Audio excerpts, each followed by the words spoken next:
To build a mecha, my secret stash was exposed by my wife. Greetings, fellow multiversal adventurers. It's an honor to have you back in this saga that has us all hooked. Official channel statement: this story is 100% epic fiction, so please don't attempt real magic. The results aren't guaranteed and insurance won't cover it. The rights to this masterpiece belong entirely to its brilliant original author. We are just a barge sharing it with you. Do you want to keep being part of this amazing community? Join our ninja army of subscribers on YouTube and give this content a like. And for true fans, our Patreon has exclusive ninjutsu waiting for you. Chapter 276. Whoever is the tallest gets one wish granted. Although the Ohio submarine is currently the largest and most advanced submarine in the United States, its size is inherently limited. What can be seen on the surface is limited. Much can only be gained through internal research after dismantling the Ohio submarine. Therefore, after a brief tour, Guangqin and his group left the Ohio submarine, while Gao Luofei continued arranging matters related to it. Now that they had the Ohio submarine, there was no reason to return it. As for the final disposal of Jerome's group, that would be discussed and decided later by the organization. To avoid delaying Guangqin's group's experiment with the Chiwen, Gao Luofei ordered it to be withdrawn from the Chiwen's body.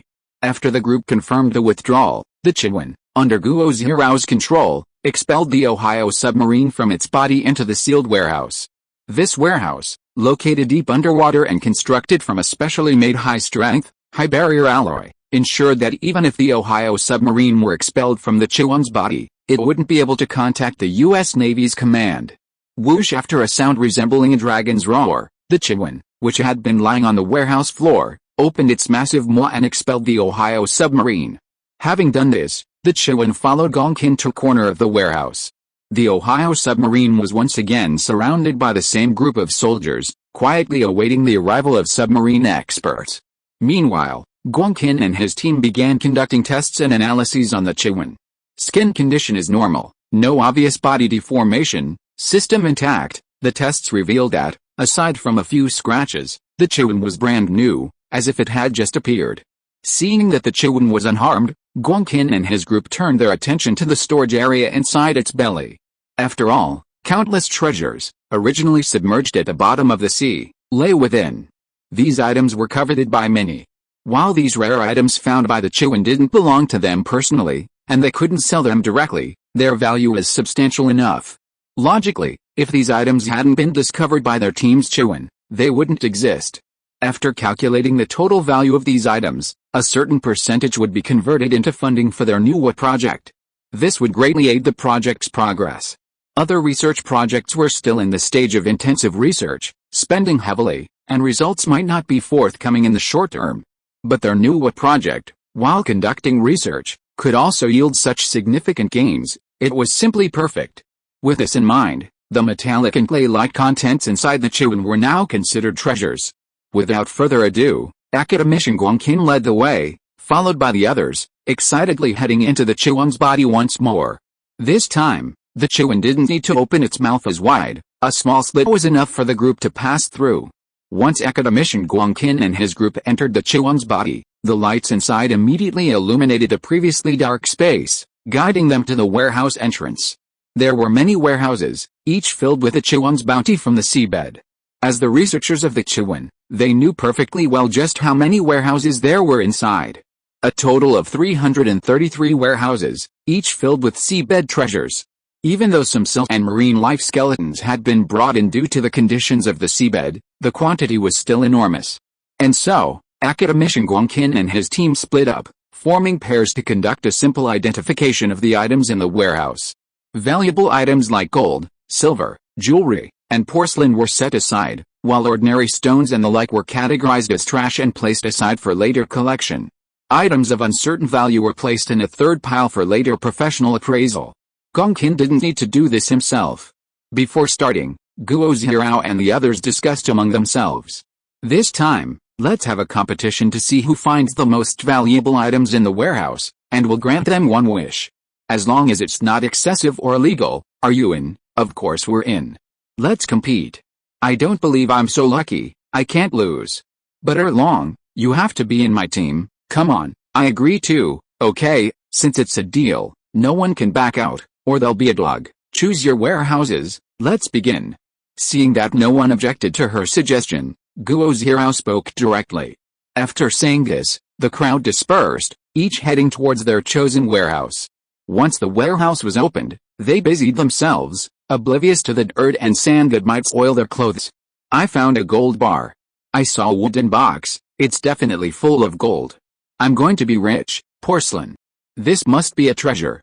If it's yuan blue and white porcelain, none of you can beat me. Coins, judging by their appearance, they're from abroad, but I don't know which country exactly. Seeing this group of enthusiastic young people, Academician Guangqin smiled as he watched them get to work.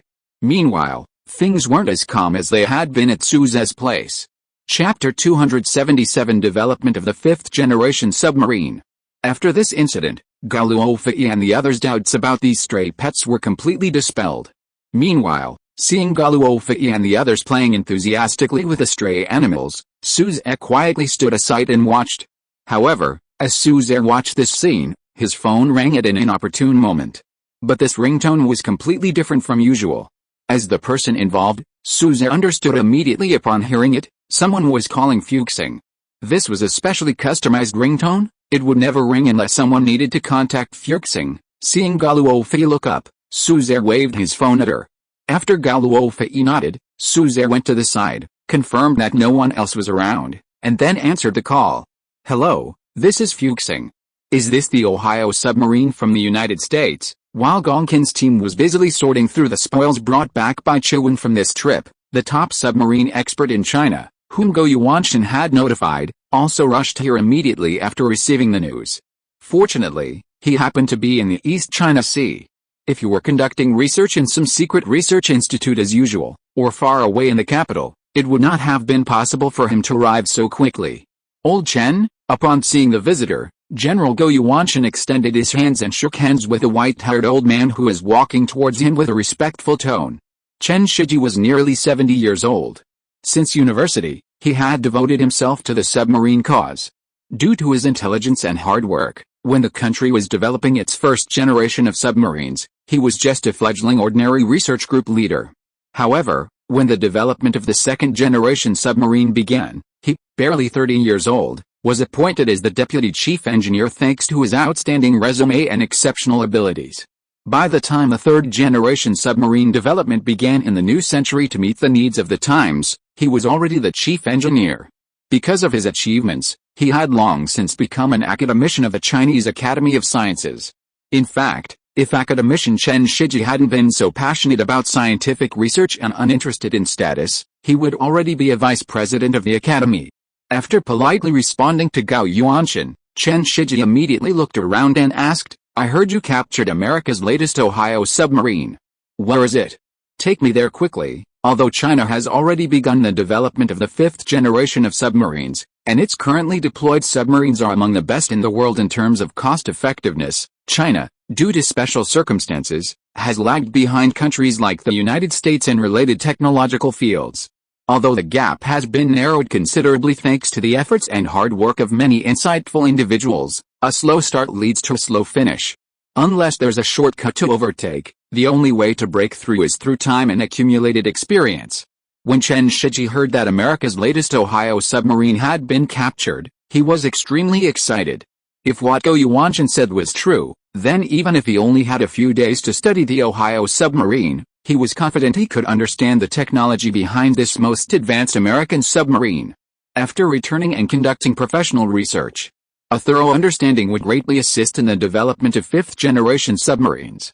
Seeing Chen Shiji's anxious expression, Gao Yuanshan said nothing more. He extended his right hand and led Chen Shiji towards the warehouse where the Ohio submarine was stored.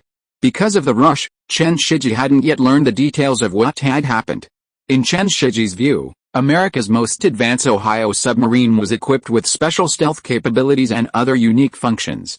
It's likely that the Ohio submarine Gao Yuanshan and his team captured was wreckage from a possible accident. However, when Chen Shiji, led by Gao Yuanshan, saw the intact Ohio submarine quietly resting in an empty warehouse, Chen Shiji's pupils suddenly contracted, revealing an expression of disbelief.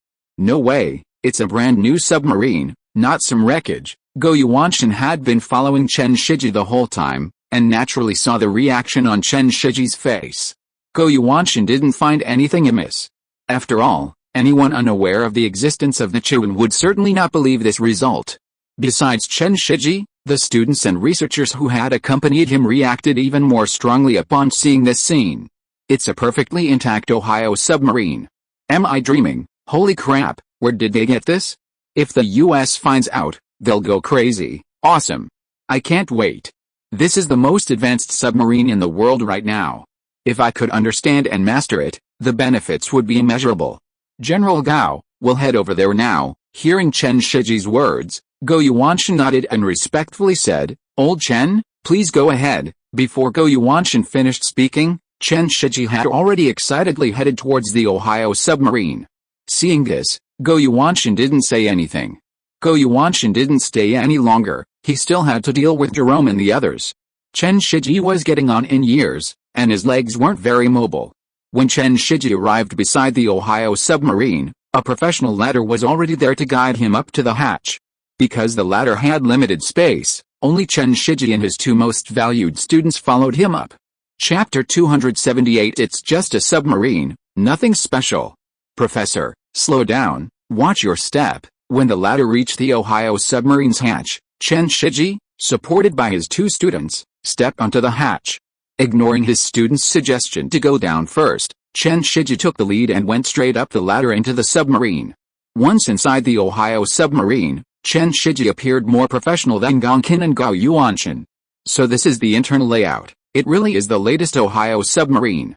The quality of the material suggests it uses the latest high-strength steel. Where are the tools? Did you bring them? Hearing Chen Shiji's question, a student quickly brought out the dismantling tools prepared by the military. Chen Shiji took the toolbox from him and opened it. He then used the appropriate tools to open the submarine's interior. In Chen Shiji's hands, the tightly sealed submarine was quickly dismantled, creating a passage large enough for one person to pass through. After opening the passage, Chen Shiji took out a flashlight and headed inside. The interior of the submarine was relatively spacious, just enough for one person to pass through. When Chen Shiji entered, the others followed closely behind. Is this America's most advanced submarine? Submarines are such large vessels that they can't be fully understood in a short time. Even Chen Shiji's specialized submarine development team only got a general overview. However, even with just a general overview, Chen Shiji gained a deeper understanding of America's Ohio submarine, a clearer perception than before. This experience also gave Chen Shiji a more profound perspective on the fifth-generation submarine he was developing. At this moment, Chen Shiji had many more ideas about the development of the fifth-generation submarine than before. However, these ideas still needed to be organized properly. Of course, there was no rush. After all, spending more time would lead to deeper understanding of the Ohio submarine. After discussing with Gao Yuanshan about where the Ohio submarine would be taken, Chen Shiji took his leave to prepare for the handover. However, while preparing, Chen Shiji also took out his phone, opened one of the apps, found Fuxing, and dialed the number.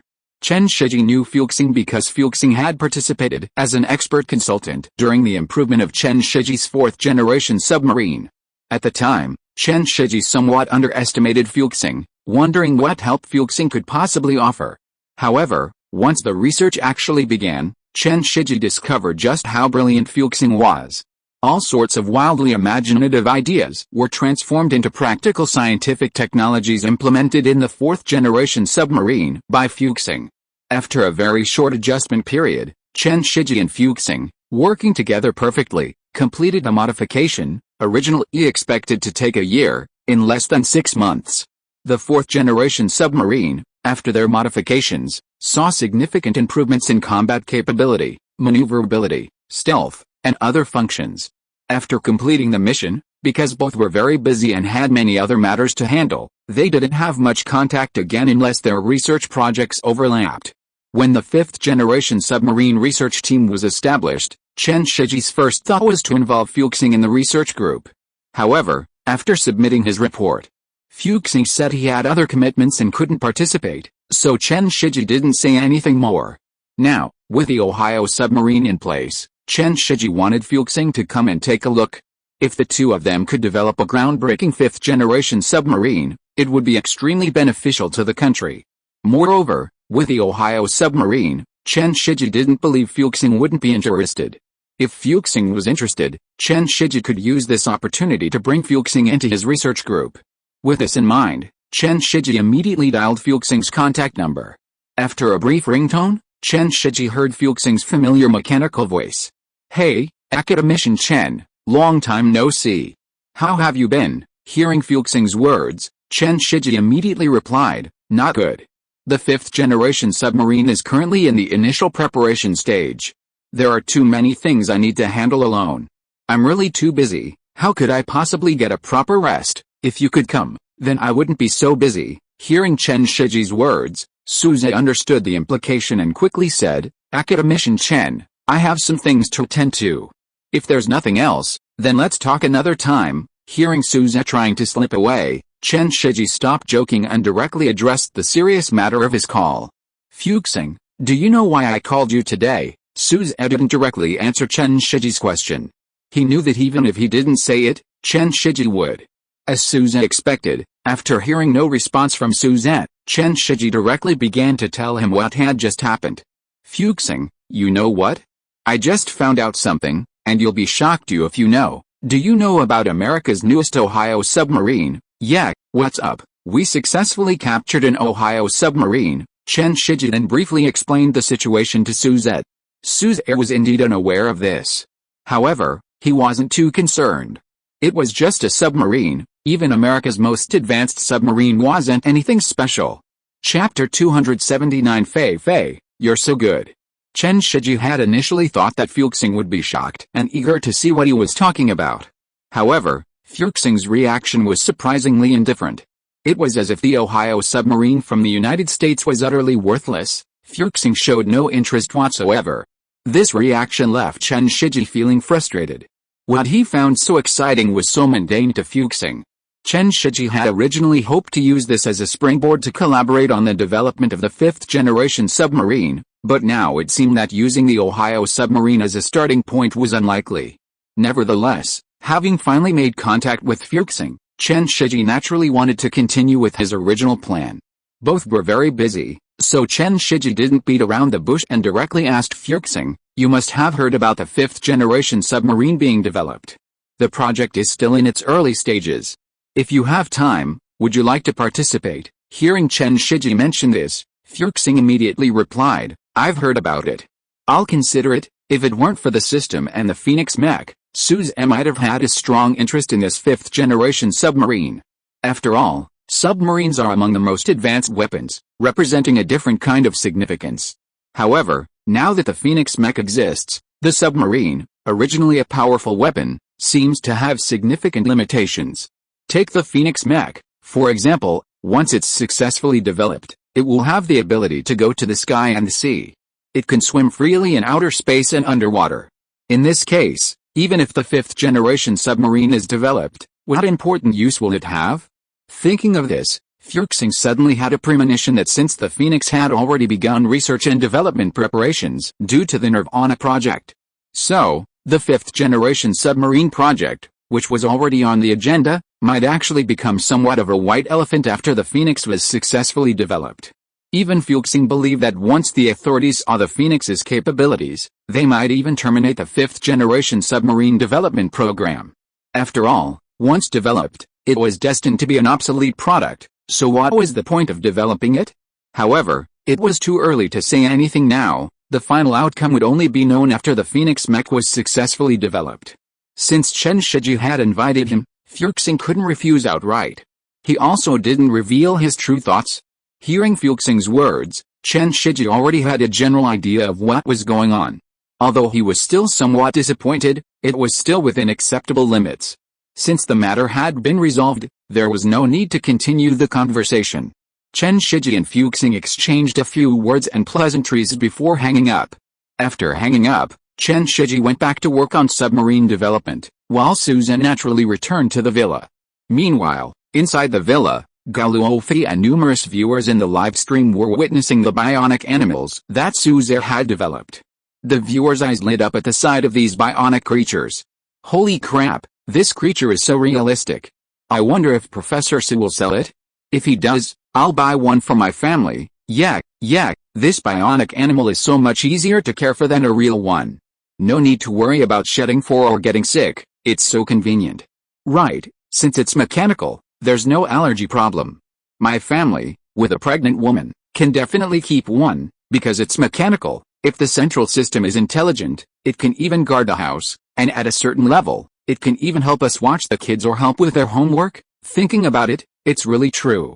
Quick, Professor Su has to start selling this product right away. I can't wait. Gao Luofei, Bingbing, and their group naturally saw these comments from the viewers in the live stream. Seeing these comments stirred up some emotions in Bingbing's heart. But who is Bingbing? She and Gao Luofei are best friends. Viewers in the live stream who want to buy might have to wait or ask friends. But if Bingbing wants to buy, she can just ask Gao Luofei directly. After all, since these bionic animals are Su's private savings, they are essentially Gao Luofei's assets as well. With so many bionic animals, it should be possible for Gao Luofei to give Bingbing one. Thinking of this, Bingbing immediately said to Gao Luofei, "Fifei, can I discuss something with you?" Seeing Bingbing clasping her hands, looking hesitant, Gao Luofei, as a good friend of many years, understood perfectly what Bingbing meant. Gao Luofei directly asked Bingbing, "Are you thinking of giving me a bionic animal?" Hearing this, Bingbing wasn't surprised at all and quickly nodded, pleading with Gao Luofei, "Fifei, we really are best friends. You guessed what I was thinking right away. That's right, Fifei, these animals are so cute. Just give me one, okay?" Bingbing's pleading was quite rare. Seeing Bingbing like this, the viewers in the live stream were quite entertained.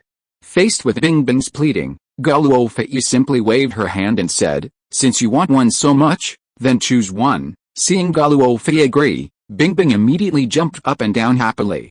Chapter 280 I'll pay for it. After receiving Gao Luofei's permission, Bingbing excitedly went to the group of bionic animals and picked out an adorable, medium-sized Maine Coon cat with brown and white markings.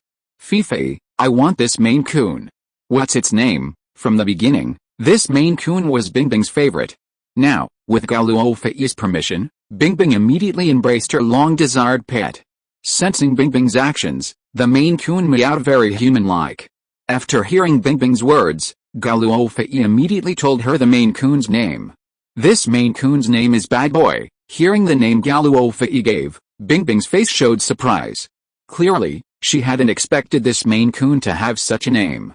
Bad Boy. Gao Luofei noticed the puzzled look on Bingbing's face and explained, "When I first met it, I saw it always bullying other small animals and running around aimlessly, so I named it that. At first, I just meant it as a joke, but who knew Bad Boy would like the name so much? Since that's the case, we settled on that name, right, Bad Boy." After explaining to Bingbing, Gao Luofei spoke to Bad Boy. Bad Boy meowed in response. Seeing this, Bingbing didn't say anything more. She lowered her head and continued teasing Bad Boy. Seeing Bingbing so happily teasing Bad Boy, the viewers in the live stream showed expressions of envy. "I'm so envious. Bingbing actually has a bionic animal, so cute. Why can't I have a friend like Gao Luofei? If so, I could have such a lovely pet too." No, we have to hurry. We have to push them forward. The bionic animal needs to be released as soon as possible. Push them forward? I doubt it. Oh well, let's leave it to fate. Bionic animal technology isn't exactly new. People and companies around the world are researching it. However, their bionic animals are inferior to the ones SUSE has shown. Let alone SUSE's almost indistinguishable bionic animal. Even those from other countries that produce passable bionic technology can't perfectly replicate it. It's safe to say that besides SUSE, no one else has a real way to obtain SUSE's bionic animal. Although the viewers in the live stream were very envious of Bingbing, they also longed to own a similar product. However, they had already accepted the current situation. There were many things in this world they couldn't obtain, and they had long since accepted it. If they could buy it, they would be very happy. But if it wasn't ultimately open to the public, they wouldn't be unhappy at all, at most just disappointed. But Chu Mingyao, standing with Bingbing and Gao Luofei, had a completely different view from the viewers in the live stream. Because she was different from the viewers, Chu Mingyao was a classmate of Bingbing and Gao Luofei. Although her relationship with Gao Luofei was somewhat awkward, her relationship with Bingbing was very good. Now, seeing Bingbing successfully obtain a bionic animal, Chu Mingyao also really wanted one. However, For a moment, she didn't know how to bring it up. Finally, just as Chu Mingao finished her internal struggle and was about to speak, Suze's arrival interrupted her from speaking to Gao Luofei. "Honey, are you done with your call?" Gao Luofei immediately approached Suze upon his return. Hearing Gao Luofei's words, Suze nodded slightly. "Honey, Bingbing really likes bad boys, so I've decided to give them to her. You won't mind, will you?" Although it was already decided, Gao Luofei still told Suze about it. Hearing this, Suze immediately said, "Wife, you can decide this. Anyway, these animals were created for you, so I have no objections." Hearing Suze's words, Bingbing felt relieved. In that case, bad boys officially belonged to her. Now, Bingbing hugged bad boys even more tightly. Standing to the side, Chu Mingao felt even more envious after seeing this. Without further thought, she directly asked Suzette, "Academician Sue, could you give me one of these bionic animals?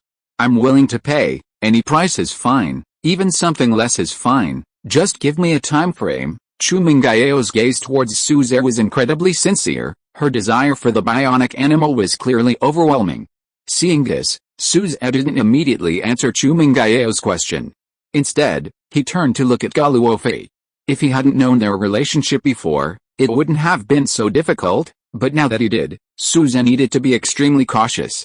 After all, Gao Luofei was his wife, while Chu Mingao was merely a stranger.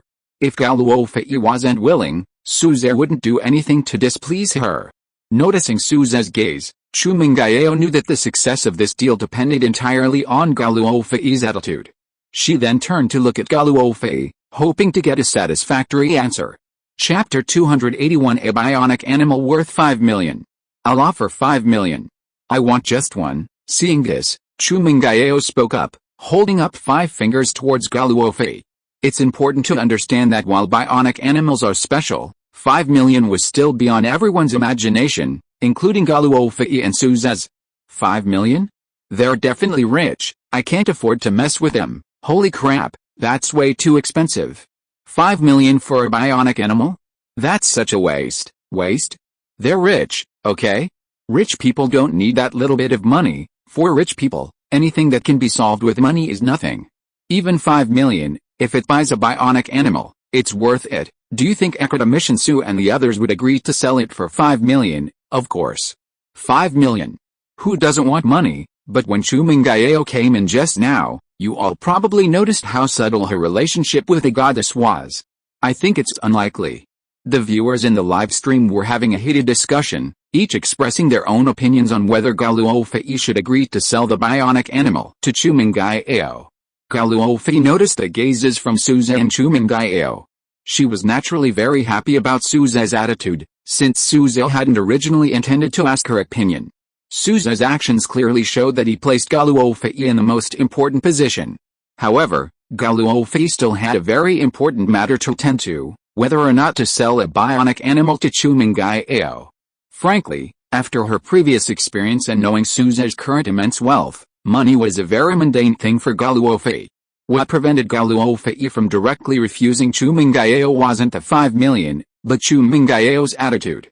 If Chu Mingao were still as confrontational as before, trying to cause trouble for Suzette, Gao Luofei wouldn't have considered it at all and would have rejected Chu Mingao's current proposal without hesitation. However, now that Chu Mingao knew the truth, Gao Luofei had clearly seen her attitude towards Suzette. Since Chu Mingao's current attitude towards Suzette pleased Gao Luofei, she was more inclined to sell the bionic animal to Chu Mingao.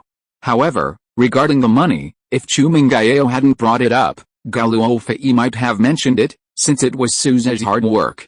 But since Chu Mingao had already set a high price of 5 million, giving Suze's design an unimaginably high price, Gao Luofei really didn't care.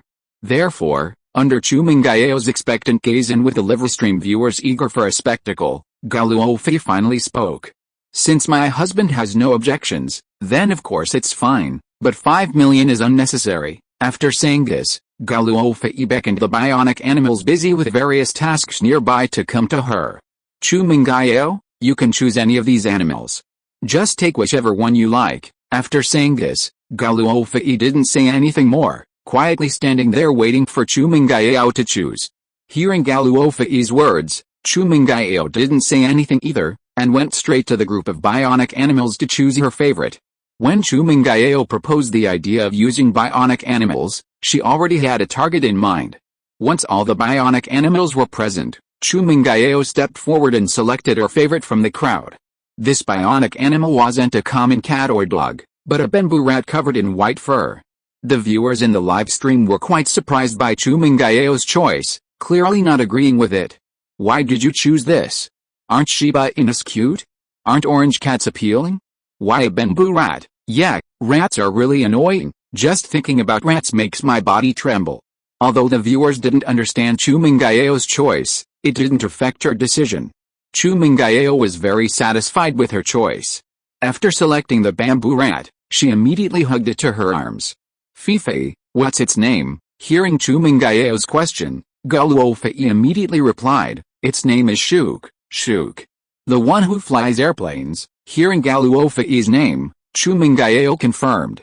That's right. Having received Gao Luofei's confirmation, Chumingayeo began to tease it. Your name is Shuk, and from now on I'll be your owner, understand? As she spoke, Chumingayeo gently tapped Shuk's head with her finger. Whether it understood Chumingayeo's words or not, Shuk responded in a very human-like manner. Neither Bingbing nor Gao Luofei were surprised by Chumingayeo's choice. After all, back in school, Chumingayeo had a particular fondness for bamboo rats. Fifi, give me a bank account number, I'll transfer the money to you. Although Gao Luofei said it wasn't necessary, Chumingayeo still planned to transfer the 5 million to her. Hearing what Chumingayeo said, Gao Luofei just looked at her quietly, and then asked directly, do you think I sold it to you because of the 5 million? Seeing Gao Luofei's attitude, Chumingayeo quickly said, of course not. I know you don't want it, but it's a small token of my appreciation. Chapter 282 Guo's Hero Wins. Although Gao Luofei didn't want it, Chumingayeo couldn't really refuse to give it to her. However, Gao Luofei completely ignored Chumingayeo's words, showing no interest in the 5 million. Seeing this, Chumingayeo had no choice but to give up. However, Chumingayeo still thought that she had to find a way to give Gao Luofei the 5 million after today. Although she already owed her a favor, she still had to give the 5 million. With that, the matter was considered closed.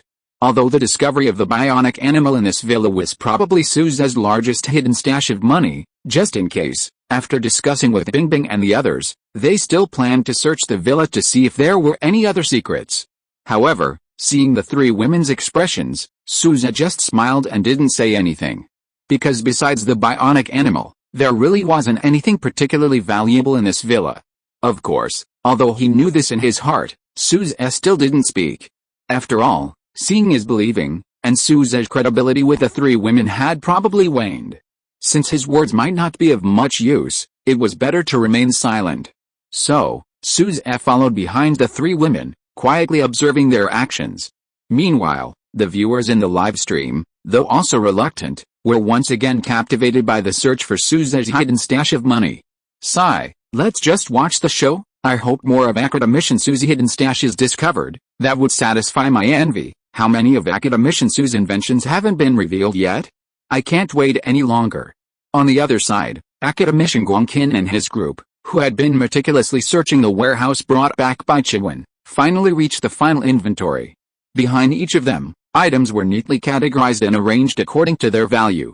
Although their faces and clothes were covered in mud and other grime, happy expressions shone on their faces. Especially their eyes, now so full of fighting spirit, all hoping that the warehouse they had chosen would possess the highest value. Quick, arrange for someone to appraise the value of these items. These things are absolutely priceless.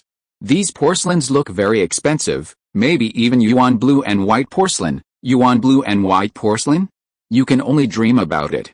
No ancient merchant ships ever passed through that sea area. How could there be any yuan blue and white porcelain? My chests of silver dollars are much more valuable. Judging from the inscriptions, they should be ancient Southern European silver dollars, worth a lot of money. Mine are the valuable ones. What are your silver dollars compared to this? I found 10 chests of gold ingots. Gold is worth much more than your silver dollars. Amidst the clamor of the crowd, the sorted items were quickly taken away by a specialist and sent to a learned appraiser to have their value assessed. As for whether they ultimately won or lost, the answer would be clear then. Unlike searching for help elsewhere, this time the military was present. Soon, a group of discerning antique dealers led the items to a warehouse where they were stored for appraisal. Looking at the warehouse full of items, the experts immediately recognized their condition. They had been eroded by seawater over a long period. In other words, these items had all been salvaged from the sea. While some were puzzled by the sheer number of items, these invited experts were not fools. They knew what questions to ask and what not to ask. Moreover, they had signed confidentiality agreements beforehand. Focusing their attention, they began to inventory the items. 1 box of Ming Dynasty silver coins, 3 boxes of 1,680 silver dollars, a pair of blue and white porcelain. Each expert's valuation was meticulously recorded. After the experts finished evaluating each item, they were ultimately divided into 2 categories: valuable items and a pile of pure junk. Valuable items were neatly and safely packed and transported to a designated location. Their final disposal was none of their concern. Items without value were simply treated as waste. Alright, the final results are in. Just as Gao Zhirao and her group were eagerly awaiting, Academician Guangqin approached them from a distance, holding a booklet. Upon hearing Academician Guangqin's words, they understood that the booklet contained their final results. Seeing their expectant gazes, Academician Guangqin didn't waste any time and directly announced the final results. In this competition, Gao Zhirao's warehouse was the most valuable, valued at 334.23 million yuan, and she has won the competition. Hearing this, Gao Zhirao immediately became happy, looking at everyone with pride, like a victorious rooster. Seeing this, the others only felt a pang of regret, but after their initial disappointment, they congratulated Gao Zhirao. Alright, enough fun and games, it's time to get down to business. Hearing Academician Guangqin's words, everyone immediately became serious. They knew this was just a game of entertainment, and it was time to get down to business. Immediately, they lined up neatly and headed towards the location of the Chiwen. Their task now was to conduct further research on the Chiwen. This voyage had brought them many insights. Chapter 283 Is Guangqin powerful? Meanwhile, inside the villa, after Gao Luofei, Chu Mingyao, and Bingbing had searched the entire villa, they exchanged glances. Clearly, they hadn't found anything useful. The 3 women felt they had searched thoroughly enough. Since they hadn't found any valuable clues, it meant that Suze's hidden stash of money was indeed gone.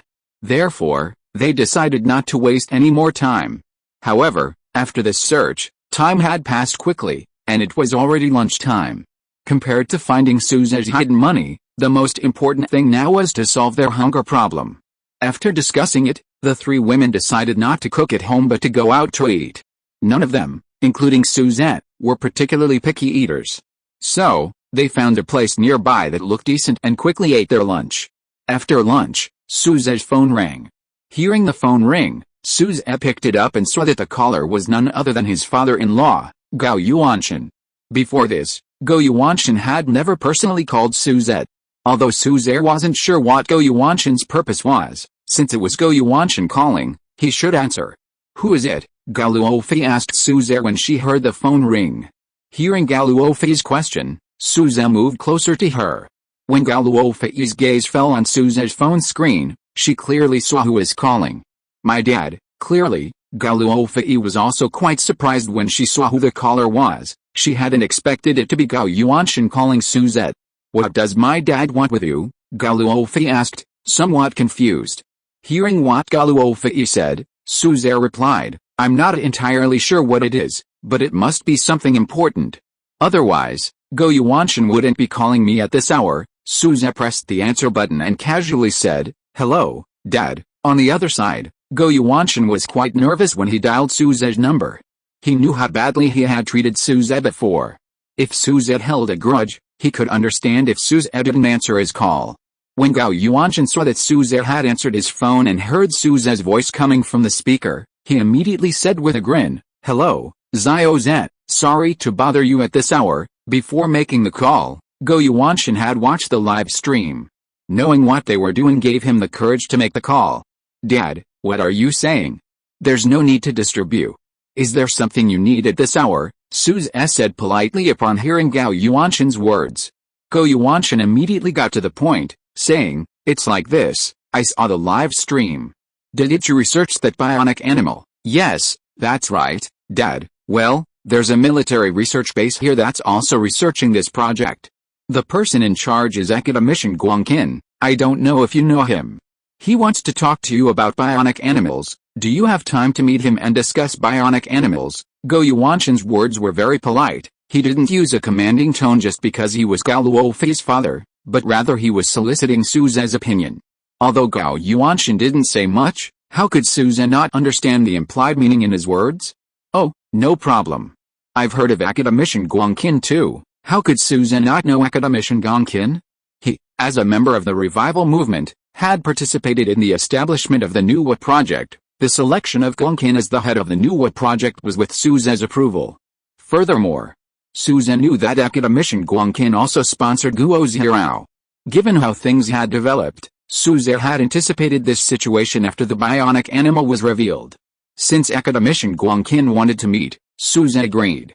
Upon hearing Su Zhe's agreement, Gao Yuanshan immediately said, "Okay, since you agree, Xiao Zhen, I'll confirm the time right away." After discussing the meeting time, Su Zhe hung up the phone with Gao Yuanshan. After Su Zhe hung up, Gao Luofei immediately asked, "Honey, what's wrong? What does Dad want to talk to you about?" Hearing Gao Luofei's question, Su Zhe briefly recounted the contents of his phone call. Upon learning the content of Su Zhe's conversation with Gao Yuanshan, Gao Luofei immediately became excited. Communicating with an academician was undoubtedly a great opportunity for Su Zhe. She was naturally overjoyed that Su Zhe had this chance. The viewers in the live stream, of course, overheard Su Zhe and Gao Luofei's conversation.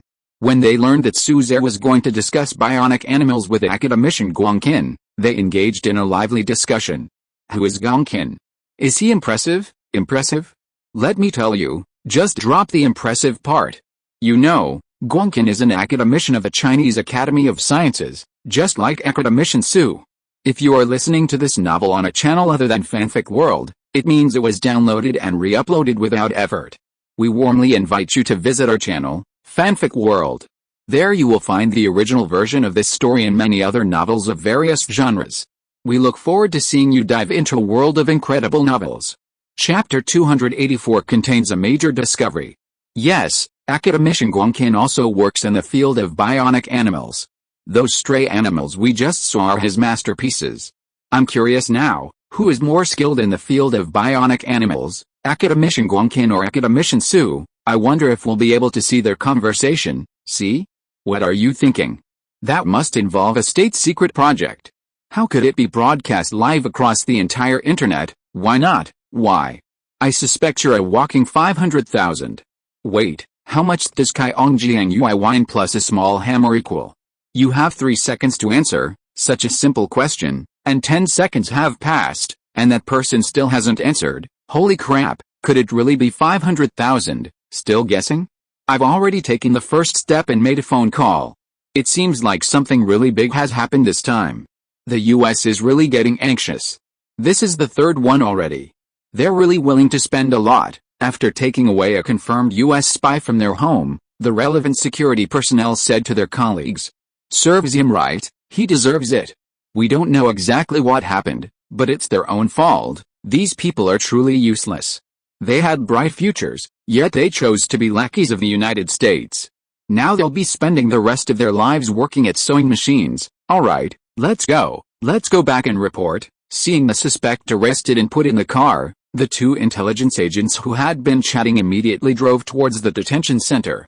The live stream was filled with heated discussion about this incident, and at the same time, the news naturally spread rapidly online. Originally, everyone was just watching the show. After all, the conversation between the two academicians was undoubtedly about highly specialized knowledge. Even if they could see the process, they would probably be confused and not fully understand it. However, things were just so coincidental.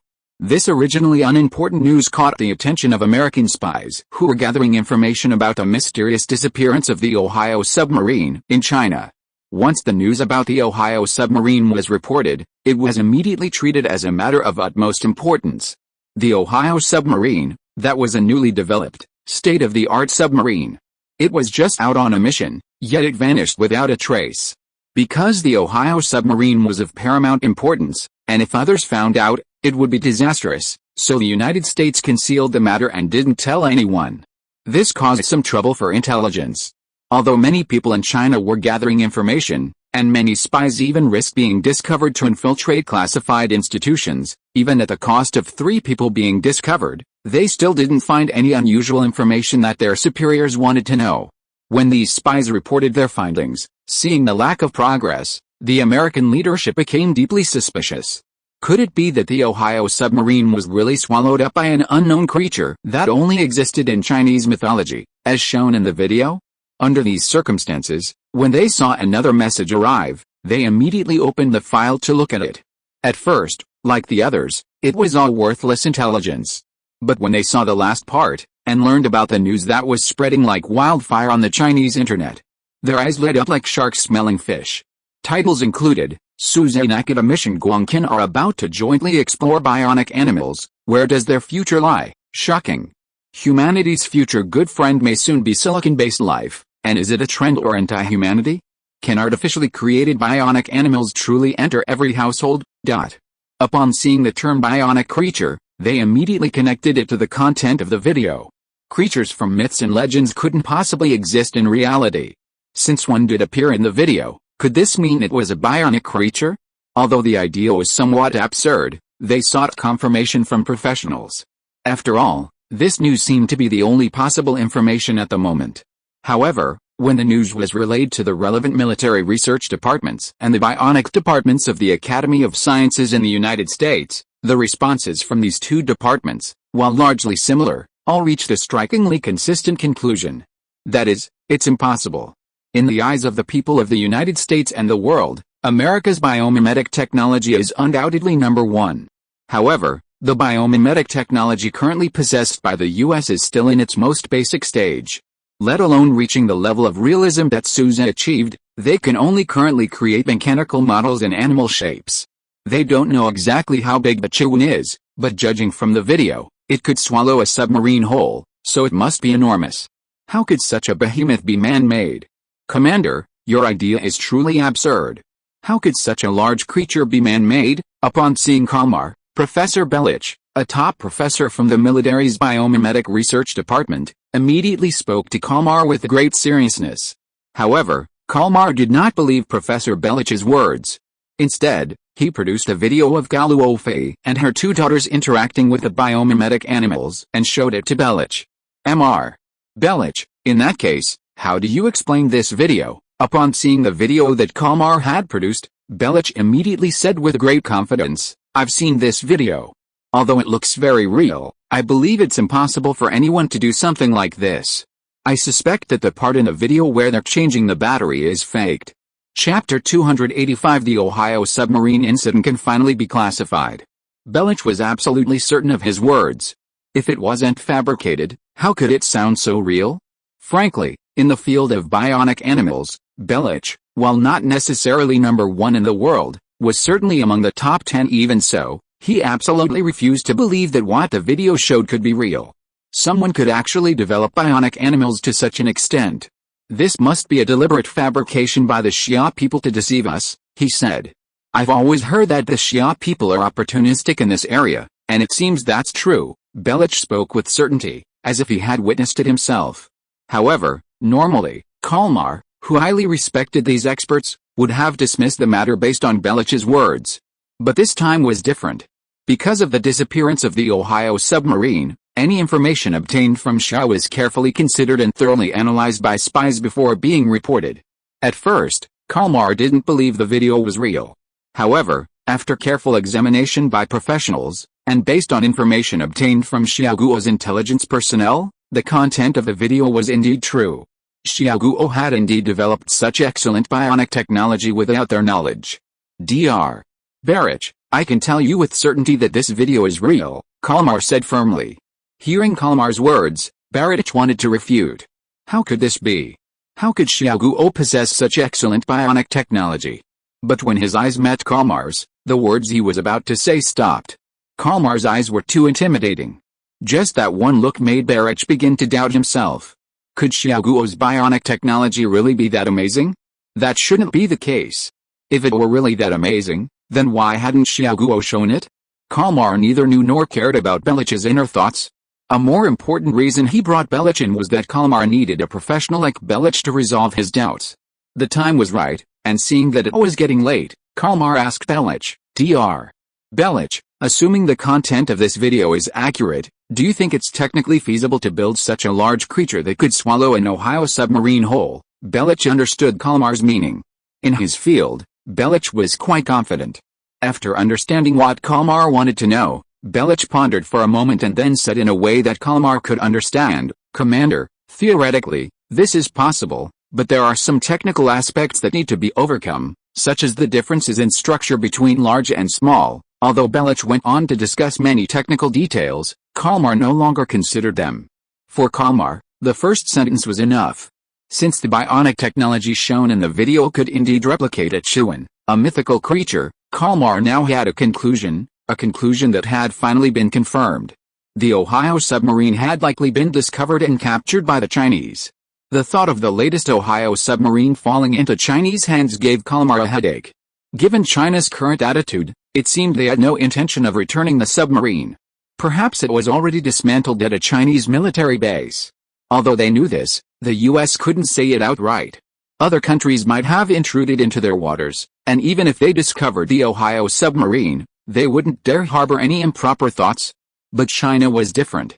Its current status and strength were in no way inferior to the US. If this matter wasn't publicized, it would be fine. But if it were, the taxpayers in China would likely protest. Even so, this situation was still somewhat acceptable. Of course, the reason for accepting this is that through this incident, the United States discovered a secret about China. It turns out that China has unknowingly developed its bionic technology to its current level. If the United States were still in the dark, given more time, it's hard to guarantee that China wouldn't develop even more advanced technology. Now that it's been exposed, although the information is limited, at least there's a direction, so the United States has a way to figure it out. Moreover, knowing about China's excellent bionic technology allows for a more accurate assessment of China's current true strength. This is extremely important for the United States. You should go back first. Hearing Kalmar's words, Belich turned and took his leave. Since the bionic technology in the video was real, Belich was eager to try it out and planned to contact his students in China after returning to see how things were going. If China truly far surpasses the United States in bionic technology, then Belich would be in some trouble. After all, who can blame him when China is superior? Now that the Ohio submarine issue had become very clear and well-defined, Kalmar informed his superiors. Then, based on the changing situation, he adjusted the content and direction of information gathering by the Xia Kingdom personnel. Chapter 286 Guo Zhirao discovers Suze's unusual behavior. Are you serious? After Kalmar reported this information to his superiors, it eventually reached the desk of the President of the United States. Upon learning this, Sleepyhead immediately felt a strong sense of threat. It was obvious that with the Ohio submarine in China's hands, China's fifth-generation submarine development project had inadvertently gained a significant boost. Once the fifth-generation submarine was completed, not only would China's strength be greatly enhanced, but the threat to the United States would also be much greater. Moreover, now that they knew China possessed such realistic bionic technology, if China were to use its ingenuity to create a batch of pets and place them in the United States, the threat would be enormous. Thinking this, Sleepyhead began to consider other options. Should he conduct a nationwide search for dogs, cats, and other animals to see if any of China's bionic animals had infiltrated the country? However, this thought was quickly dismissed. Forget it. If I actually put this idea into practice with that animal association, I'd probably get targeted. It's better to do nothing than to get myself into trouble like that. However, while he couldn't do it, bionic technology was too advanced, and he couldn't afford to be careless. As he pondered how to solve this problem and carefully reviewed the information presented below, Sleepy Poo suddenly made a new discovery. He saw a familiar image and name in the document. Suze? It's him again. Could it be that he invented this too? Sleepy Poo hadn't heard of Suze before. But recently, since the initial Mecha, he'd lost count of how many times he'd heard the name Suze. Every time Suze's name appeared, it meant something unfriendly to the United States.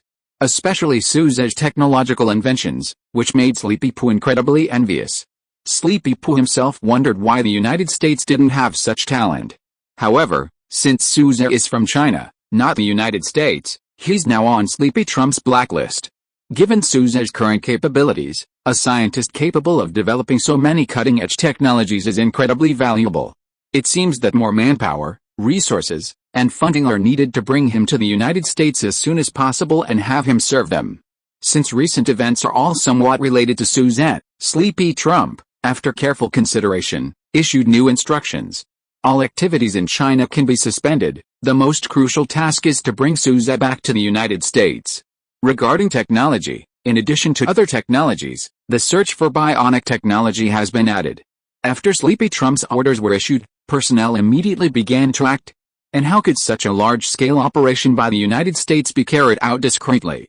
Sure enough, shortly after Sleepy Trump issued his orders, the Security Department and the military also received information about them. It seems our little Suze has caught the attention of the United States. I didn't expect them to make such a big move, Director Wang murmured, looking at the intelligence report in his hand. However, Director Wang could understand the United States' concerns. After all, Suze's technology was truly remarkable. Director Wang was even curious about how many other powerful technologies Suze was hiding. These mechas, the Candle Dragon, the bionic technology, if it were anyone else, they might not be able to develop them even in a lifetime. But Suzette, alone, and within 10 years, had actually developed such incredible technology. How could this not be astonishing? However, despite being curious about the unique structure of Suze's brain, Suze's identity was undeniable. Since they were all Chinese, they were all the same. Meanwhile, on the other side, after seeing the order given by Ke Shupu, Gao Yuanshan's face turned cold, and his tone became extremely firm. HMPH, it seems the US has a pretty good idea of the truth about the Ohio submarine. Now they're thinking of targeting my son-in-law. With me here, your plans are doomed to fail. Gao Yuanshan was very confident in his abilities. He didn't believe that Suze could get into any serious trouble under such tight protection. Suze wasn't initially aware of the information happening outside. After receiving an email in his inbox and reading its contents, Suze understood his current situation. However, he just chuckled and didn't care at all. Taking him back to the US was absolutely impossible. Meanwhile, at the research and development base in Donghae City, Guo Zhirao, who had returned to her dormitory to rest after learning that Suze was also an expert in bionic technology, was searching for information about Suze online using her phone. Upon learning about Suzette, a look of utter shock appeared on Guo Zhirao's delicate face. Originally, in her eyes, her team leader, academician Guangqin, and those senior students from prestigious universities weren't already outstanding enough. But she truly hadn't expected that someone like Suze existed in this world. Not only did he maintain a very low profile, but at such a young age, he possessed so many excellent skills. However, as she watched, Guo Zhirao's gaze suddenly sharpened, and her expression gradually became serious.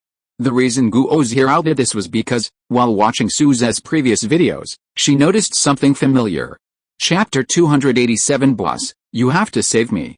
What Guo Zhirao recognized so clearly was a familiar piece of paper she spotted in the footage of Suze's office. Although the video quality was somewhat blurry, the familiar pattern on the paper immediately reminded her of the letters her benefactor had written. Comparing them, Guo Zhirao was even more certain. Indeed, the paper she had received each time bore a striking resemblance to the paper shown in the video. The pattern and color were practically identical. Upon receiving this special paper, Guo Zhirao had used her friends, classmates, and colleagues to inquire throughout the country about its origin. However, after much searching, she discovered that paper with a similar pattern wasn't produced nationwide, let alone sold on a large scale. In other words, besides Guo Zhirao, only her benefactor possessed this type of paper. And now, in the footage of Suze's office, Guo Zhirao saw this familiar paper. This meant that her benefactor was very likely Suzette. Thinking this, Guo Zhirao's already excited heart became even more uneasy. If this was true, and Suze really was her benefactor who had been silently supporting her all along, then a great regret in Guo Zhirao's heart would have a perfect ending. But what if it wasn't? What if she had misjudged, and the patterns were actually different? Then she would have been happy for nothing. Although she was uneasy, now that she knew about this matter, and that it had a striking similarity, Guo Zhirao definitely had to verify it herself. However, Although she was anxious, the time for her meeting with Suze had already been set, and she had to wait a week. No matter how anxious she was, she had to wait that week. Guo Zhirao could only silently pray that this matter would have a perfect outcome. When Guo Zhirao's roommate came in, seeing Guo Zhirao's anxious yet expectant and excited expression, she immediately asked curiously, "Zhirao, what's wrong? Why do you look like that?" Hearing her roommate's question, Guo Zhirao didn't answer directly, but instead decided to briefly explain her situation using a friend's words. After Guo Zhirao briefly explained the situation to her roommate immediately said, "If you're in a hurry, you can go to Zhongdu City to verify it yourself right away. Why do you have to wait a week? Suze's information is all online. Where he lives isn't a secret anymore. You can just go there." "That's a good idea. I'll talk to my friend and ask her to consider it." Hearing her roommate's suggestion, Guo Zhirao immediately said happily. However, after saying this, Guo Zhirao immediately retorted, remembering something she had said, "What? Why am I in such a hurry? It's just a friend of mine who's worried. What does it have to do with me?" Yes, just pretend I misspoke. It's your friend, not your business, okay?" Hearing her roommate teasing her, Guo Zhirao simply ignored her and didn't say anything more. After lying down, after some internal thought, Guo Zhirao took out her phone, first asking academician Guangqin for leave, explaining the situation, and obtaining his approval. Then she booked a flight from Donghai City to Zhongdu City for tomorrow. After finishing lunch and returning to the villa, the three women discussed it and decided to rest first. They had made considerable progress this morning in finding Suze's secret stash of money, so there was no need to rush. Anyway, there was plenty of time. Sooner or later, Suze's secret stash of money and hidden secrets would be uncovered. As the three women and Suze discussed resting for a while, Suze heard the doorbell of his villa ring. Hearing this, Suze immediately pulled up the virtual monitor to check the surveillance footage. Through the footage, Suze clearly saw that the person knocking on his door was none other than Song Zhou, who was wearing a white short-sleeved shirt and black pants, panting heavily, looking like he had been running for a long time and was in a great hurry. Suze was quite surprised by Song Zhou's arrival. What was wrong? Why was Song Zhou back? Although he didn't understand, since Song Zhou had knocked, Suze told Gao Luofei and then opened the door. When Suze arrived at the door and opened it, Song Zhou, seeing that it was Suze who opened the door, immediately rushed in and said to Suze, "Boss, you have to help me. Only you can help me with this." Seeing Song Zhou's tearful appearance, based on his understanding of Song Zhou, Suze knew that Song Zhou's expression meant he had something to ask of him and was afraid Suze wouldn't agree. "Alright, stop looking like that. We know each other perfectly well. Do you think I don't know what you're thinking with that expression? Just say what you want to say. If you can agree to it, I will." Hearing Suze's words, Song Zhou also put away his expression and said to Suze with a grin, "I knew the boss was the best. He would definitely agree to me, boss. It's like this, didn't you develop some kind of bionic animal?" Then, Song Zhou simply told Suze the whole story. After Suze understood the meaning behind Song Zhou's words, he understood why Song Zhou was still acting like that. This matter was simple and very easy to solve. Chapter 288: A huge market worth billions. The matter is actually quite simple. Song Zhou's girlfriend, Marui, has a special physical condition that causes her to react excessively to even the slightest bit of animal fur, especially cat fur. If not treated immediately, she could suffer anaphylactic shock, a life-threatening situation. Despite this condition, Marui adores cats. Every time she sees a cat, although she instinctively keeps her distance, Song Zhou can see the longing in her eyes. As Marui's boyfriend, seeing her like this, Song Zhou naturally wants to help. However, this isn't something that can be solved simply by money. Although Song Zhou is wealthy and has consulted many people and renowned doctors, this problem remains unsolved. Every time he sees Marui like this, Song Zhou feels heartbroken. But today, it seems there's a perfect solution. Suze's bionic technology is so realistic that even at close range, it's impossible to distinguish it from a real cat. The biomimetic cats, however, have another crucial advantage for Song Zhou. They are made of synthetic materials and don't actually have real cat fur. This is a godsend for Marui, who is allergic to cat fur. If he could get a biomimetic cat created by Suzette and give it to Marui, firstly, it would fulfill her long-held wish of owning a cat. Secondly, with a cat pet, Marui wouldn't have to worry about any allergies to cat fur. Thirdly, biomimetic animals have a unique characteristic: they don't require feeding. A device with replaceable batteries is all that's needed. For researchers like Marui, if there aren't urgent research tasks, they can indeed take care of their pets at all times. However, if a major project suddenly comes along, requiring continuous overtime and all-nighters, making it impossible to go home for rest, then feeding their pets becomes a problem. Previously, people could only ask their neighbors or friends to help feed them. But now, with bionic pets, this problem is perfectly solved. Song Zhou, having considered all this, quickly sought out Suzette. He had two things to discuss with Suzette. First, to immediately obtain an orange cat that Marui loved and give it to her. Second, to discuss with Suzette the possibility of mass-producing bionic animals. While it's unlikely that every problem Marui encountered would occur simultaneously, the number of people affected by even a single issue is not small.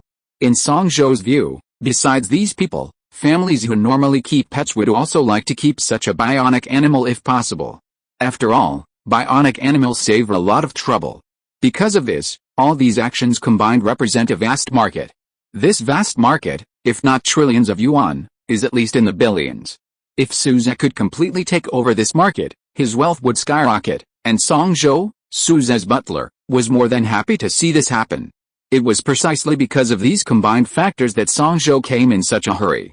If it were anyone else asking him for something, Suzette might have to consider it, but this person was none other than Song Zhou. Their relationship was so deep, how could Suzette possibly refuse such a small request?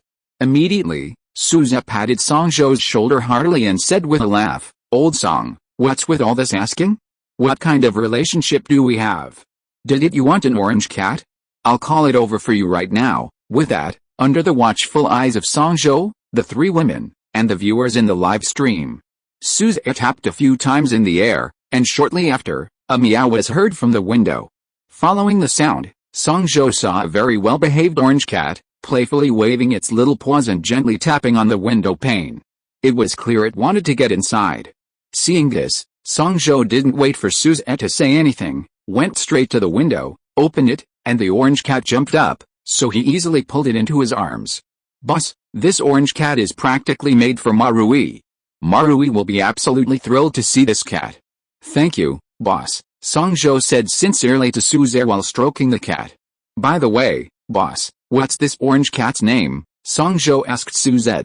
Upon hearing Song Zhou's question, Suzette immediately replied, "Because this orange cat met Fei Fei on a Monday, we named it Monday." Monday. Hearing Suzette's words, Song Zhou called out softly to the orange cat. On Monday, when Song Zhou called his name, he responded, "Of course, if you think this name is a bit hasty or doesn't sound good, you can change it. Just tell me the name, and I'll change it for you the day after tomorrow." For Suzette, changing the name his pet had chosen was a piece of cake. Chapter 289. It's alright, we can wait. Upon hearing Suzette's words, Song Zhou waved his hand and said, "Boss, no need. Monday is a good name, no need to change it." Monday. It happened to be a Monday when Song Zhou first met Marui. And it was also a Monday when they confirmed their relationship. So, Monday and the two of them really do have a special connection. Of course, they wouldn't consider changing such a fateful name. Names are entirely up to the person in question. Since Song Zhou was quite satisfied with the name Monday, Suzette didn't say anything more. "I'm so envious, someone else has a bionic animal." Sure enough, these days, it's so comfortable to have powerful friends. Look at this, it's infuriating. Why can't I be Suzette's friend? It's so frustrating. I want a bionic animal. I can't take it anymore. I want to catch one myself. Catch it? Upstairs, you need to think carefully. Let alone whether you can catch it. Even if you could, I feel like the police would take you away the very first second. Dude, you need to think carefully. This is no small matter. And after this matter was over, Suzette saw that Song Zhou hadn't left to find Marui immediately, so he knew that Song Zhou still had something to resolve. Sure enough, after Song Zhou shook his head for a while, he revealed his second purpose for coming. "Boss, look how mature your bionic technology is. How about we consider expanding it and starting a company using this technology? Putting everything else aside, I guarantee that if this company succeeds, it will easily become a multi-billion-dollar enterprise." "Boss, why don't you consider it?" When Song Zhou voiced his intention, The viewers in the live stream who had initially envied him for having bionic animals immediately abandoned their hostility and hatred towards him, eagerly awaiting Suze's reply. I consider Songzhou a friend. Anyone who's jealous of Songzhou, I'll fight them, so Songzhou is on our side after all. Even though he wants the money in my pocket, I accept it. Even if it means paying, I'm very grateful to Songzhou. Songzhou, why are you saying all this? Aren't you a big shot who can talk a good game? Talk to Suze more and make sure he agrees to start this company. If only they offered a customization service, I could design my own pets and avoid them being all the same. That's a great idea.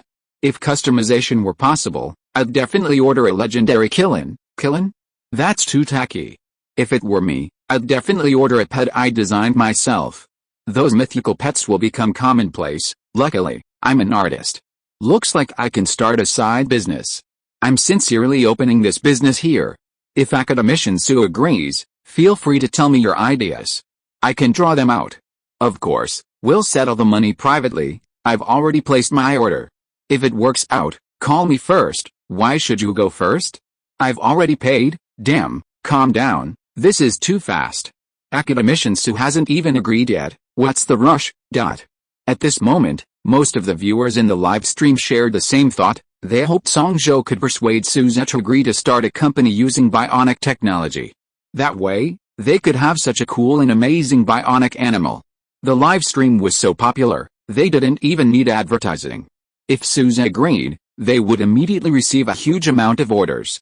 Gao Luofei and her two companions naturally saw the reactions of the viewers. They didn't know how Suze would consider this matter, but they didn't interfere or ask. They just sat there quietly, waiting for Suze's answer. Suze naturally heard what Songzhou said. For Suze, if Songzhou had discussed this matter with him privately, then Suze might actually agree. After all, this was part of Suze's private savings. However, now that his private savings were exposed, and Songzhou's public desire to start a business with Suze meant that the business wouldn't actually be of much use to Suze. Although it wouldn't be of much use to him personally, Suze had seen the reactions of the viewers in the live stream. Since the viewers were so interested, he might consider starting the business. However, bionic technology involved ethical and moral issues, and if handled carelessly, it could cause a lot of trouble. Therefore, Suze didn't give Songzhou a clear answer immediately. I need to think about this. There are quite a few things involved, so I can't give a direct answer right now, Suze said to Songzhou. Songzhou nodded understandingly after hearing Suze's words. Songzhou knew the special nature of this technology. It wasn't something that could be done just like that. But with Suze's words, the chances of success were very high. Although I didn't agree outright, this situation is still quite ideal. Exactly, let's give Academician Sue some time. We've already waited so long, what's a little more time, right? Good things come to those who wait. I can wait. After finishing his discussion, Songzhou took his leave. After saying goodbye to Suzette, Songzhou immediately went to find Marui, to give her a surprise. Chapter 290. Another 300 million came in. However, not long after Songzhou left, there was another knock on Suze's door. Using the same method, Suze clearly saw who was outside. It was none other than Guo, whom he had been seeing every day for the past few days. Team leader Guo, what's gotten into you this time? Suze said with a smile, looking at Guo. The two had met so many times already, they were quite familiar with each other, so Suze didn't need to be so polite. Seeing that it was Guo, Gao Luofei got up to pour him a cup of tea. Seeing Gao Luofei's gesture, Guo quickly said, "No need, I'm not thirsty. We're so familiar, don't bother." Hearing Guo's words, Gao Luofei smiled and said, "No trouble at all." After saying that, Gao Luofei went to the kitchen. As for Chu Mingyao, she had never met Guo before and naturally didn't know his identity. However, Chu Mingyao was a well-informed person. Although she didn't know what Guo did or what his profession was, the aura he exuded made her realize that he was definitely not an ordinary person. Thinking about it, it made sense. Someone as capable as Suzette, someone treated kindly by both Suzette and Gao Luofei, couldn't possibly be a mortal. Seeing Bingbing nod slightly to Guo in greeting, Chu Mingyao knew that Bingbing must know Guo's identity, so she asked Bingbing, "Bingbing, who is this person?" Hearing Chu Mingyao's question, Bingbing quietly introduced Guo to her. "This person is called Guo. He's the team leader of Guowen's Hongdu, responsible for protecting Suzet's safety and handling everything related to Suzette. A few days ago, Bingbing briefly explained Guowen's background to Chu Mingyao, and after hearing what Bingbing said, Chu Mingyao suddenly understood. From that moment on, her gaze towards Guowen, Suzette, and Gao Luofei completely changed. It's astonishing that he could maintain such a good relationship with a team leader from the classified department, especially since the team was assigned by the state to protect Suzette. The classified department is an organization of immense importance. The fact that Suzette is protected by Guowen speaks volumes about his status. Although her attitude towards Suzette had changed significantly, knowing this situation gave Chu Mingyao a deeper understanding of him. This is why her gaze towards Suzette changed noticeably. Team leader Guo, please sit down, Suzette said, leading Guo into the living room and gesturing to the sofa. Guo readily sat down. Academician Su, I'm here today because of the bionic technology issue, Guo stated, explaining his main purpose. After speaking, Guo carefully observed the changes in Suzette's expression. When Guo explained the purpose of his visit, Suzette's expression remained largely unchanged, as if everything was expected. Once Guo understood Suzette's behavior, he realized that Suzette had likely anticipated his visit. After all, each time Guo came to see Suzette, it seemed to be related to aspects Suzette had revealed on the program. As expected, Academician Su, you must have known all along, Guo said with a smile. I wonder what your intention is, Academician Su. For Guo, Suzette's bionic technology was a formidable weapon with a wide range of applications. Take eavesdropping or surveillance, for example. If it were mounted on bionic animals, it could unexpectedly uncover relevant clues. Moreover, entrusting such dangerous tasks to bionic animals would directly reduce the possibility of detection and minimize casualties. It was precisely because of this advantage that Guo, at Director Wang's behest, immediately rushed over, eager to discuss matters related to bionic technology with Suzette. For Suzette, selling bionic technology to the classified department was different from Song Zhou's situation. He didn't need to consider so many factors. Since Guo wanted to buy, Suzette would simply sell it. Therefore, Suzette directly said to Guo, okay, I'll go get it for you. With that, Suzette went upstairs, and in a short while, he returned with a hard drive. He then walked over to Guo and handed him the hard drive. Academician Su, how about we discuss the price? After receiving the hard drive, Guo spoke up, intending to discuss the selling price with Suzette. Hearing Guowen's words, Suzette simply waved his hand and said, just give me whatever you think is appropriate, it can be transferred to the same card as before. Having made so many transactions, Suzette understood that given his status and relationship with the classified department, they would never be shortchanged by his money. So, Suzette hadn't intended to discuss money in the first place. Hearing Suzette's words, Guo readily agreed, in that case, I won't say any more. But rest assured, Academician Su, the price will definitely not be a loss for you. Academician Su, please continue with your work. I'll be going now. With that, Guo took his leave. Not long after Guo left, Suzette received a text message from the bank. He picked it up and saw it was a transfer of 300 million yuan. Suzette glanced at it and said to Gao Luofei, wife, I've transferred another 300 million yuan to your card. Hearing this, Gao Luofei nodded and said, okay, I understand. Gao Luofei wasn't too surprised. 300 million yuan, Suzette's technology was worth that much? If you are listening to this novel on a channel other than Fanfic World, it means it was downloaded and re-uploaded without effort. We warmly invite you to visit our channel, Fanfic World. There you will find the original version of this story and many other novels of various genres. We look forward to seeing you dive into a world of incredible novels. Chapter 291 The Role of Bionic Animals. However, Gao Luofei's calm demeanor didn't reflect the thoughts of others. When Suzette and Gao Luofei's conversation reached the viewers in the live stream, they all showed expressions of envy. 300 million, another 300 million. This money is earned so fast. It hasn't even been half an hour in total, and they've already made so much. I'm so envious. I don't ask for much, I'd be happy to earn 3,000 in half an hour. 3,000? You really have a high standard. An ordinary person would be overjoyed to earn 30 in half an hour. Your expectations are really high. Maybe this is the power of knowledge. Indeed, knowledge creates value. With so much money, You couldn't earn that much even in 10 lifetimes, let alone 1,000. Seeing what happened today, I suddenly feel like I have a goal to strive for. To achieve the same in the future, I need to work hard. Do you think 300 million is a lot? If you ask me, it's not much at all. Think about it, the bionic technology created by Akademician has a wide range of applications. In that case, this amount of money is actually not high. Exactly. As a PhD student in bionics, I can confidently tell everyone that Akademician's bionics technology is epic-making. It directly puts our country's technology far ahead of other countries. Even the United States can only look up to us. Yes, the person upstairs is right. That's exactly it. So, it's only right that Akademicians receive so much money. No one can say anything. Those celebrities and actors earn tens of millions at a time. Akademicians receiving so much is absolutely deserved. After such a heated discussion, the viewers in the live stream finally reached a consensus. They wholeheartedly approved of Akademician's ability to possess so much money.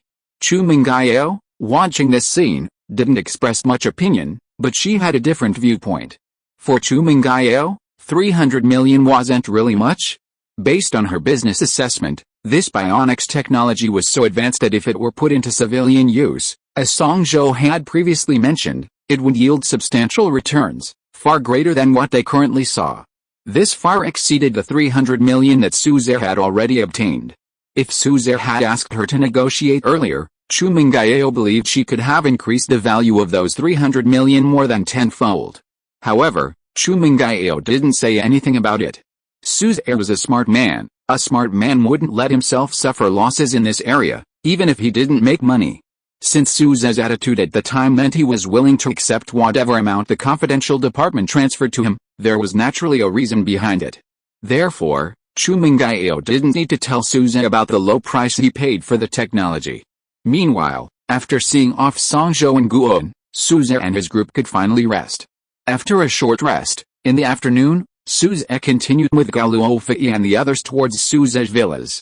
However, this time, after Gao Luofei and the others had toured all of Suze's villas, they didn't find anything particularly special. The villas were either empty or occupied by company employees. They didn't find any valuable clues, let alone any personal savings. After touring so many villas, Suze appeared unaffected, but Gao Luofei and the other two women were all sweating profusely. The sweat soaked their shirts.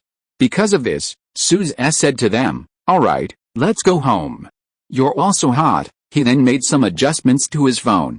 Shortly after, a British short-hair cat came running from afar and jumped into Gao Luofei's arms. "Benben, what are you doing here?" Before Gao Luofei could get a reply from Benben, the three women, under their astonished gazes, noticed that their pets were changing. Benben, summer vacation, and Monday, the three pets, began to transform. After some mechanical movements, a fan-like device appeared on the backs of the three pets. Soon after, it started spinning, and the three women, who had been feeling extremely hot, felt a cool breeze blowing away the heat. Now, the three women weren't so hot and irritable anymore. I didn't expect them to have this function.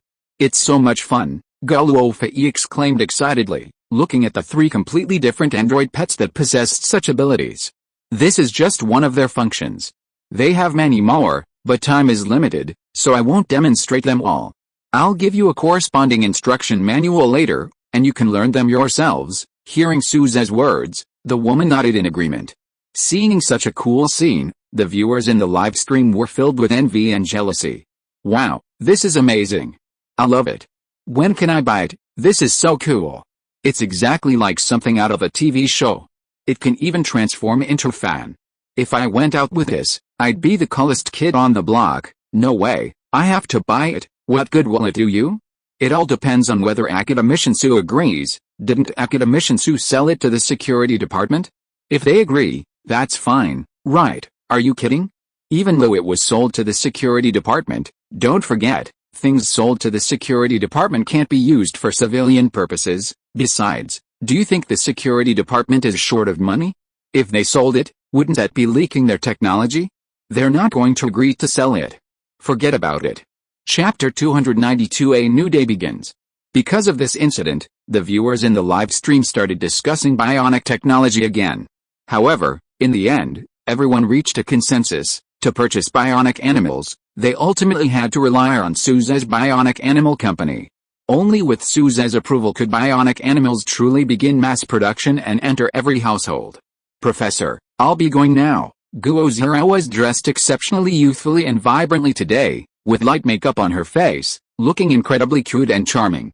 Clearly, Guo Zero had put a lot of effort into meeting Suze today. Okay, drive carefully. Hearing Guo Zero's words, academician Guangqin also reminded her. Academician Guangqin was very fond of this researcher. From Guo Zero's words, academician Guangqin had roughly learned the ins and outs of the matter.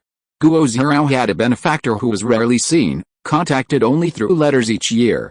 After learning about this, academician Guangqin had investigated through various channels, hoping to help Guo Zero in some way. Even academician Guangqin couldn't reach a clear conclusion on this matter. He also found Guo Zero's benefactor quite mysterious.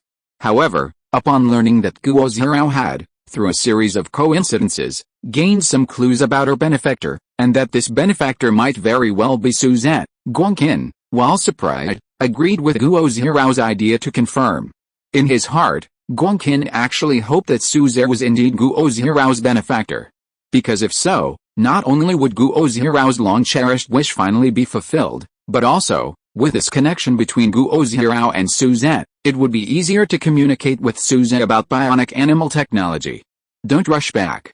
If it's confirmed, you can stay a few more days, academician Guangqin instructed again. Hearing academician Guangqin's instructions, Guo Zero nodded. After saying goodbye to academician Guangqin, Guo Zero bid farewell to her group of friends once more.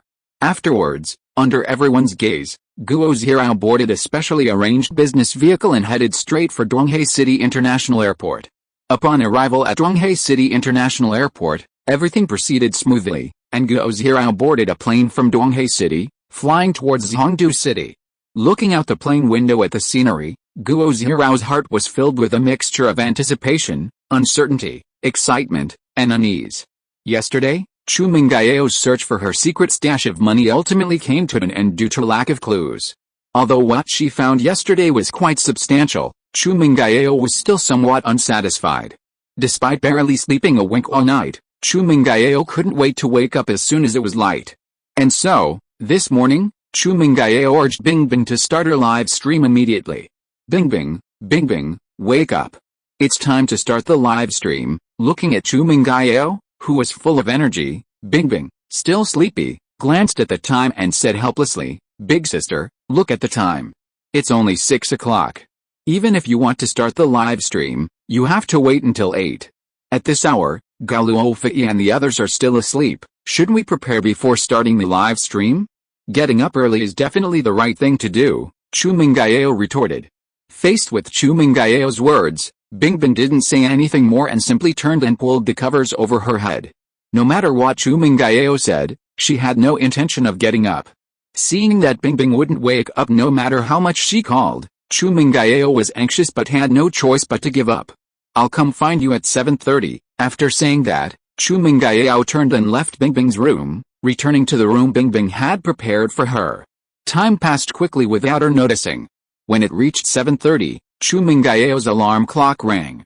Hearing the alarm clock, Chu Mingyao, who was deep in sleep, groggily got out of bed.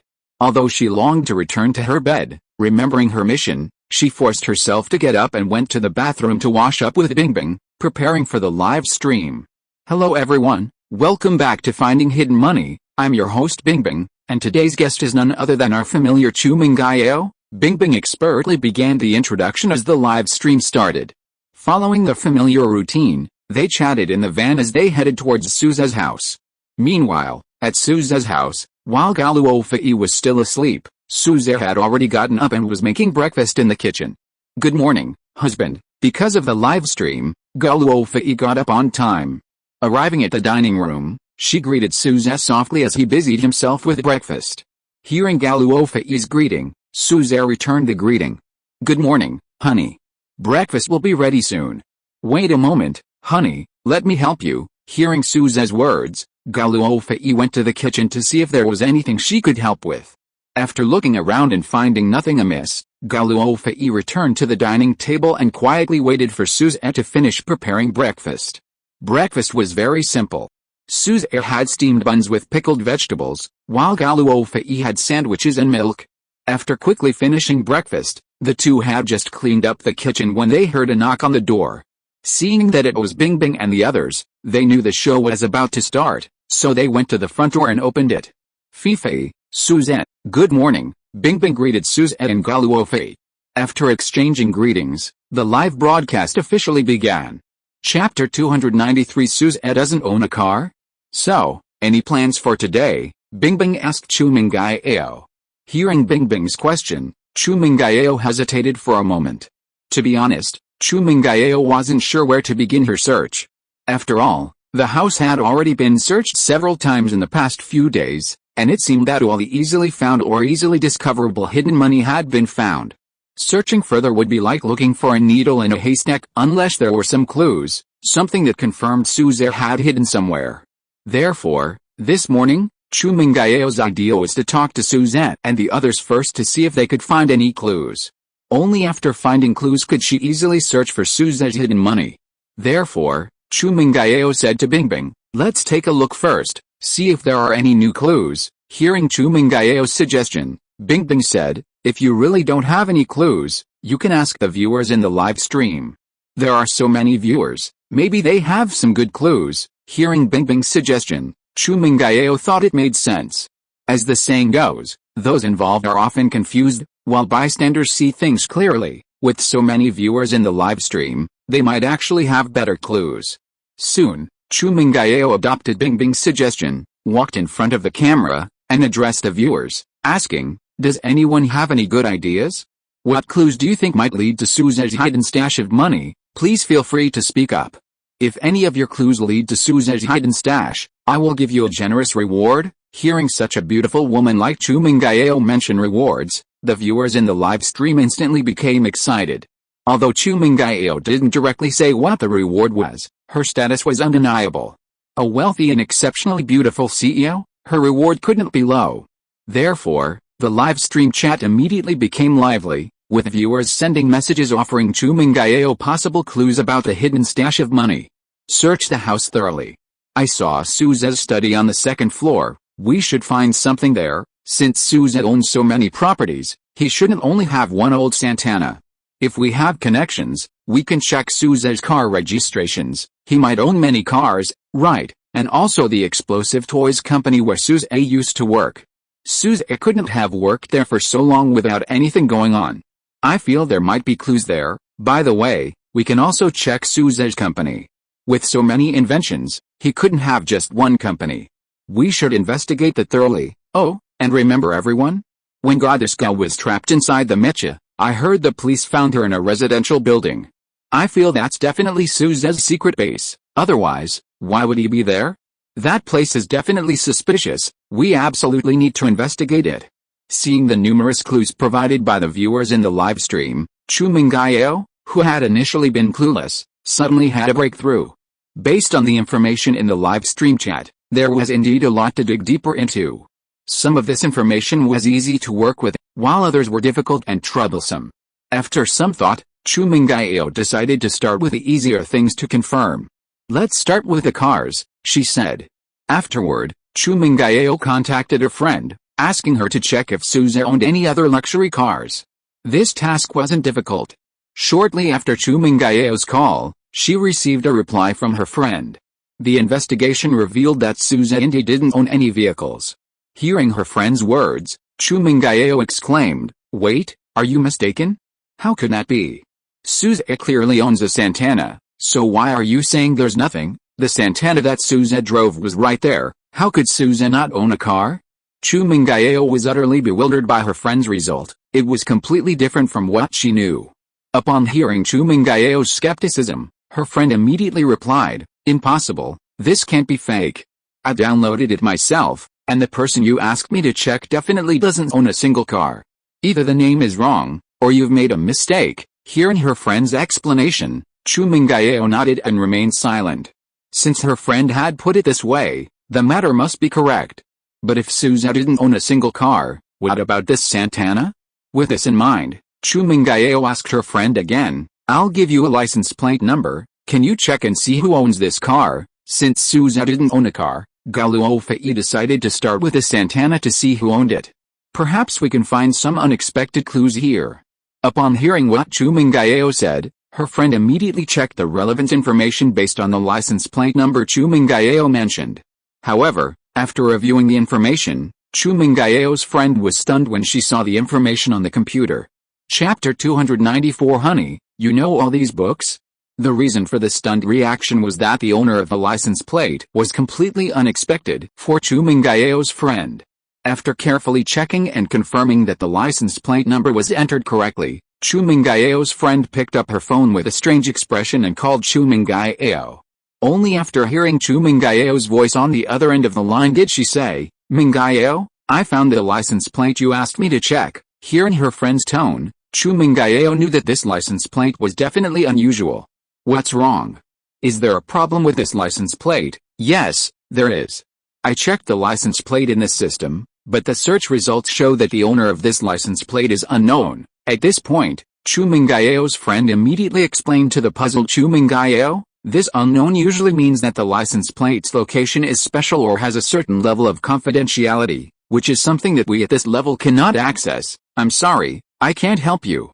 I can't find out whose name this license plate belongs to. Chu Mingyao wasn't too surprised by this result.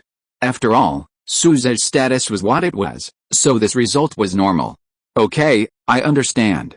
Thank you. Since things had come to this point, Chu Mingyao didn't say anything more. After thanking her friend, she hung up the phone. After hanging up, Chu Mingyao stopped thinking about it. Since it was impossible to investigate the car, she should focus her attention elsewhere. Just now, the live stream chat mentioned Suzette's study, so Chu Mingyao decided to check it out. However, before searching, she consulted Gao Luofei and Suzette first. Gao Luofei, Suzette, I'm thinking of going to the study, is that alright? Hearing Chu Mingyao's request, Gao Luofei nodded in agreement. As for Suzette, he wasn't worried either. He figured even if they saw the useful things in the study, the research materials, they wouldn't understand them anyway, so Suzette felt no pressure. Seeing that Suzette had no objections and seemed very honest, Chu Mingyao began to have doubts. Could it be that there really wasn't any hidden money in the study that he was worried about being discovered? However, whether Suzette was genuinely honest or just trying to put her at ease, she would only know after searching for him. Since they all agreed, Chu Mingyao stopped thinking about it and, led by Gao Luofei, Bingbing, and Suzette, headed towards the study. Reaching the study door and opening it, Chu Mingyao was greeted by a room crammed with books. Unlike others whose books were merely decorative, Suzette's study was filled with densely packed books, many with slight creases, indicating that Suzette had likely read them all. Chu Mingyao surveyed the layout of the study and decided to start searching for anything related to her hidden stash of money from the bookshelves. Approaching the neatly arranged books, Chu Mingyao handled them with care, afraid of damaging them. After flipping through them without finding anything, she returned them to their proper places. Seeing so many books, Chu Mingyao called upon Gao Luofei and Bingbing to help with the search. As for Suzette, he initially offered to help. However, Chu Mingyao worried that Suzette, being the person directly involved, might shirk his responsibility, and besides, it wasn't normal for a thief to help find stolen goods. So she told Suzette to stay aside and not help them. Seeing this, Suzette sat to the side, enjoying the peace and quiet, watching the three women busily searching for his so-called secret stash of money. The viewers who had been watching the live stream didn't say anything. However, some new viewers were somewhat surprised. What was going on? Why was Academician Su sitting there while the other three women were flipping through books? After the viewers explained, they understood what was happening. After understanding the whole story, they wholeheartedly agreed with Chu Mingyao's idea. They also hoped that the three women would discover Suzette's secret stash of money. That way, they would have something to watch and gain a new understanding of Suzette's vast wealth. And so, time slowly passed as the three women flipped through the books. When the three women, who had split into three groups, reunited, they exchanged glances, hoping to glean some new information from each other. But all they received was a slow shake of their heads. They really hadn't discovered anything. Seeing that none of the three women had made any special discoveries, they were somewhat disappointed. After all, working so hard for so long and finding nothing was truly disheartening. Of course, It wasn't entirely without gain. What they did gain was that they noticed Souza's gaze lingered on every single book on his bookshelf. This showed that Souza had genuinely been patiently reading them.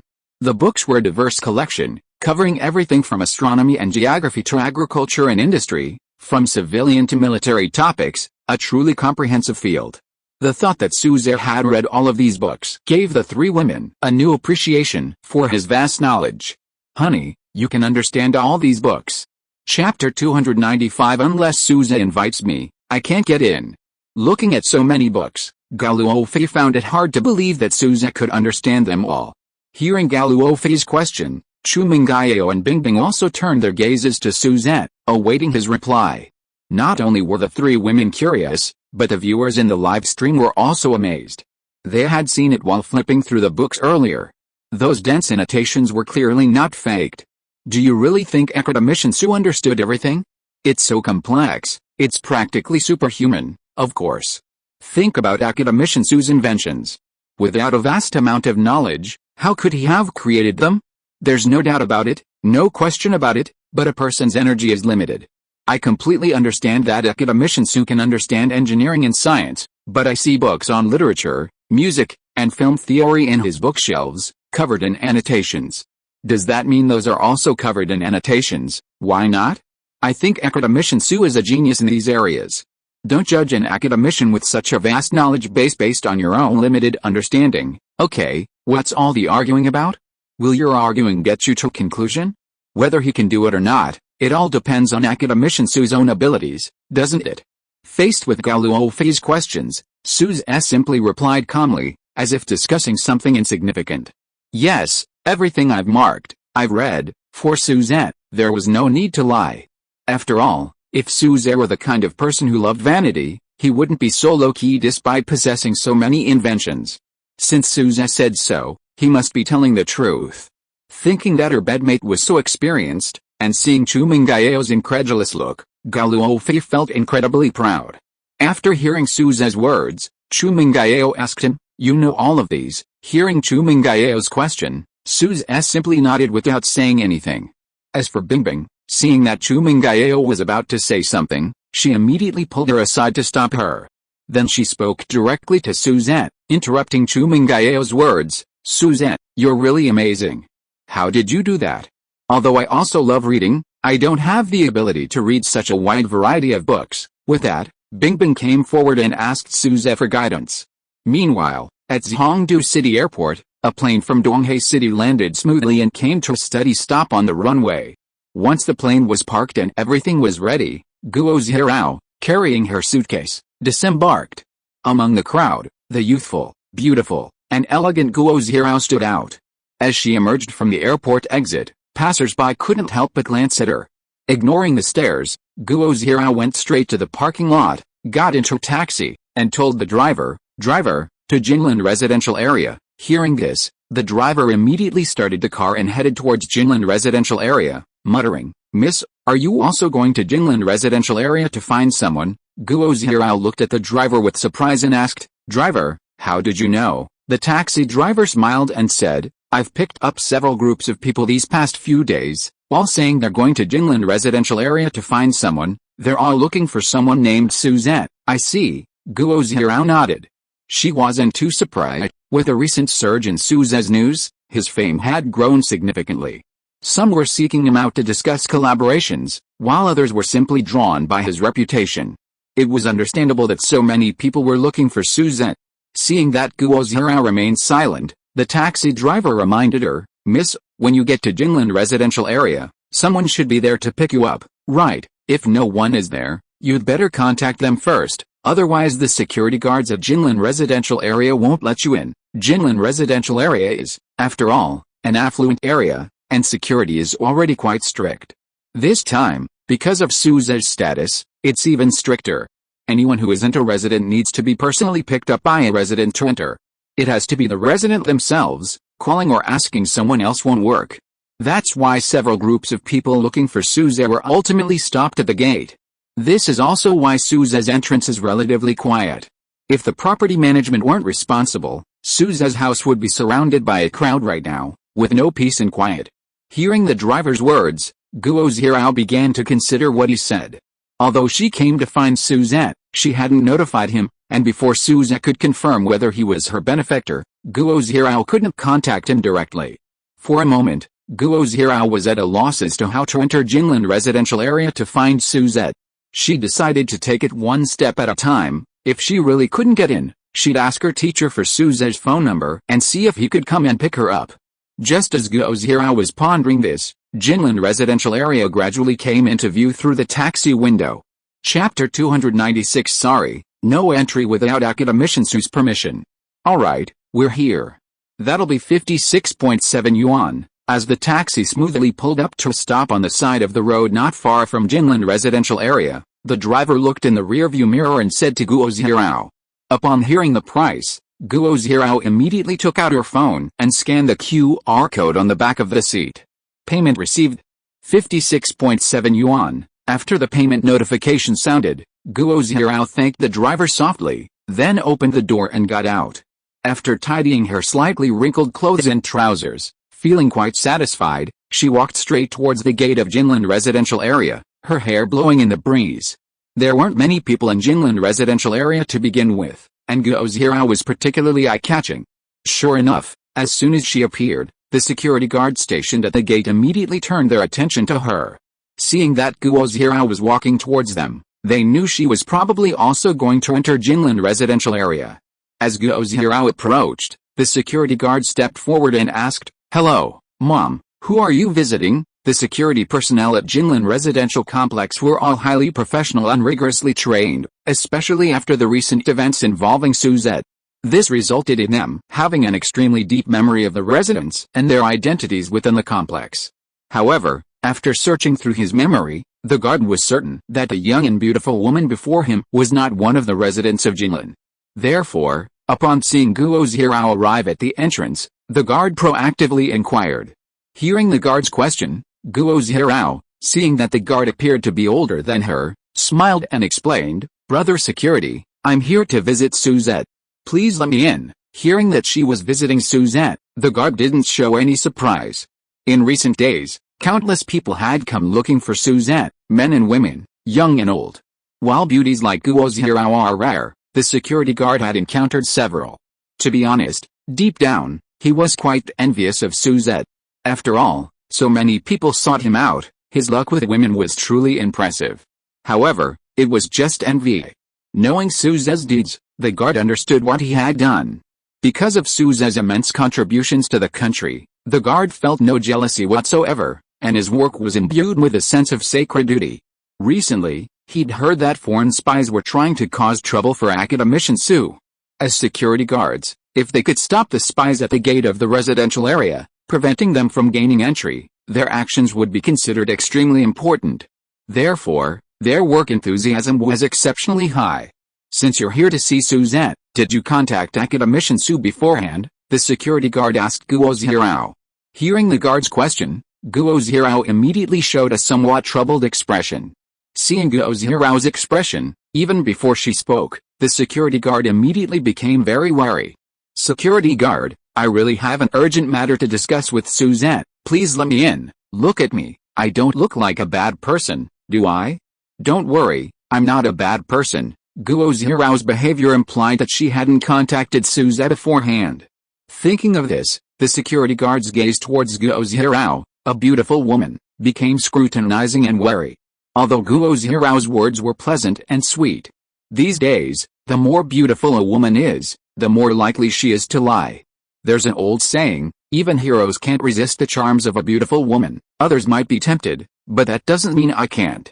Therefore, the security guard coldly replied to Guo Zhirao's words, "No, our company has regulations. Unless the homeowner personally escorts you in, you can't enter." The security guard's attitude was strictly businesslike, leaving no room for negotiation. Seeing the security guard's expression, Guo Zhirao knew that her plan to enter without Suzette's help had failed. Although she was very unwilling, she still needed to see for herself whether Suzette was truly her benefactor. Fortunately, before leaving, Guo Zhirao had obtained Suzette's phone number from academician Guangqin. Since only Suzette himself could escort her in, Guo Zhirao had no choice but to call him and ask him to come and take her in. However, Guo Zhirao wasn't very confident that Su Zhe would listen to her. After all, she and Su Zhe hadn't exchanged a single word. How could a stranger trust her? Despite her concerns, Guo Zhirao didn't stop working. She found Su Zhe's phone number and dialed it directly. Seeing Gao Zhirao making the call, the security guard glanced around frequently but remained vigilant, fearing that Gao Zhirao might use the phone call as an excuse to play some trick. Beep beep beep. After the phone rang 3 times, Su Zhe finally answered Gao Zhirao's call. Hello, this is Su Zhe. May I ask who you are? As the call connected, hearing Su Zhe's familiar yet unfamiliar voice coming from the receiver, Gao Zhirao coughed twice and spoke in her delicate, clear voice to Su Zhe on the other end of the line. Academician Su, hello, this is Gao Zhirao, a member of Academician Guangqin's team. Chapter 297. Zhirao, why did you come here? Academician Guangqin's team, Gao Zhirao? Hello. Su Zhe truly hadn't expected this unfamiliar call to be from Gao Zhirao. Hearing it was her, Su Zhe's heart skipped a beat, and his eyelids twitched involuntarily. For some reason, Su Zhe had a very bad premonition. Could it be that she had discovered his sponsorship of her? That shouldn't be possible. He had been so discreet, always keeping everything absolutely private. It shouldn't have been discovered. Oh well, he'd just have to wait and see. She was already here. Whether it was a blessing or a curse, he couldn't avoid it. He'd deal with it when the time came. Hearing Su Zhe's words, Gao Zhirao continued to explain. Academician Su, it's like this. I'm currently at Jinlan Community. Then, Gao Zhirao quickly explained the situation to Su Zhe. After hearing Gao Zhirao's words, Su Zhe understood why she had called him. Since Gao Zhirao was already at the door and had called him, it wouldn't be right not to let her in. Immediately, Su Zhe said to Gao Zhirao, okay, I understand. I'll come pick you up now. Wait a moment. With that, Su Zhe hung up the phone. At the same time, Gao Luofei, who was standing beside him, asked, honey, what happened? Hearing Gao Luofei's explanation, Su Zhe said, wife, it's like this. A member of Academician Guangqin's team arrived at the entrance of our community, but the security guard stopped her from entering. I'm going to pick her up. Hearing Su Zhe's words, Gao Luofei said, in that case, honey, hurry up and go. Don't keep her waiting. Okay, I understand. I'm going now. With that, Su Zhe opened the door and headed towards the community gate. Seeing Su Zhe's actions, the viewers in the live stream were quite curious. Where did Academician Su go?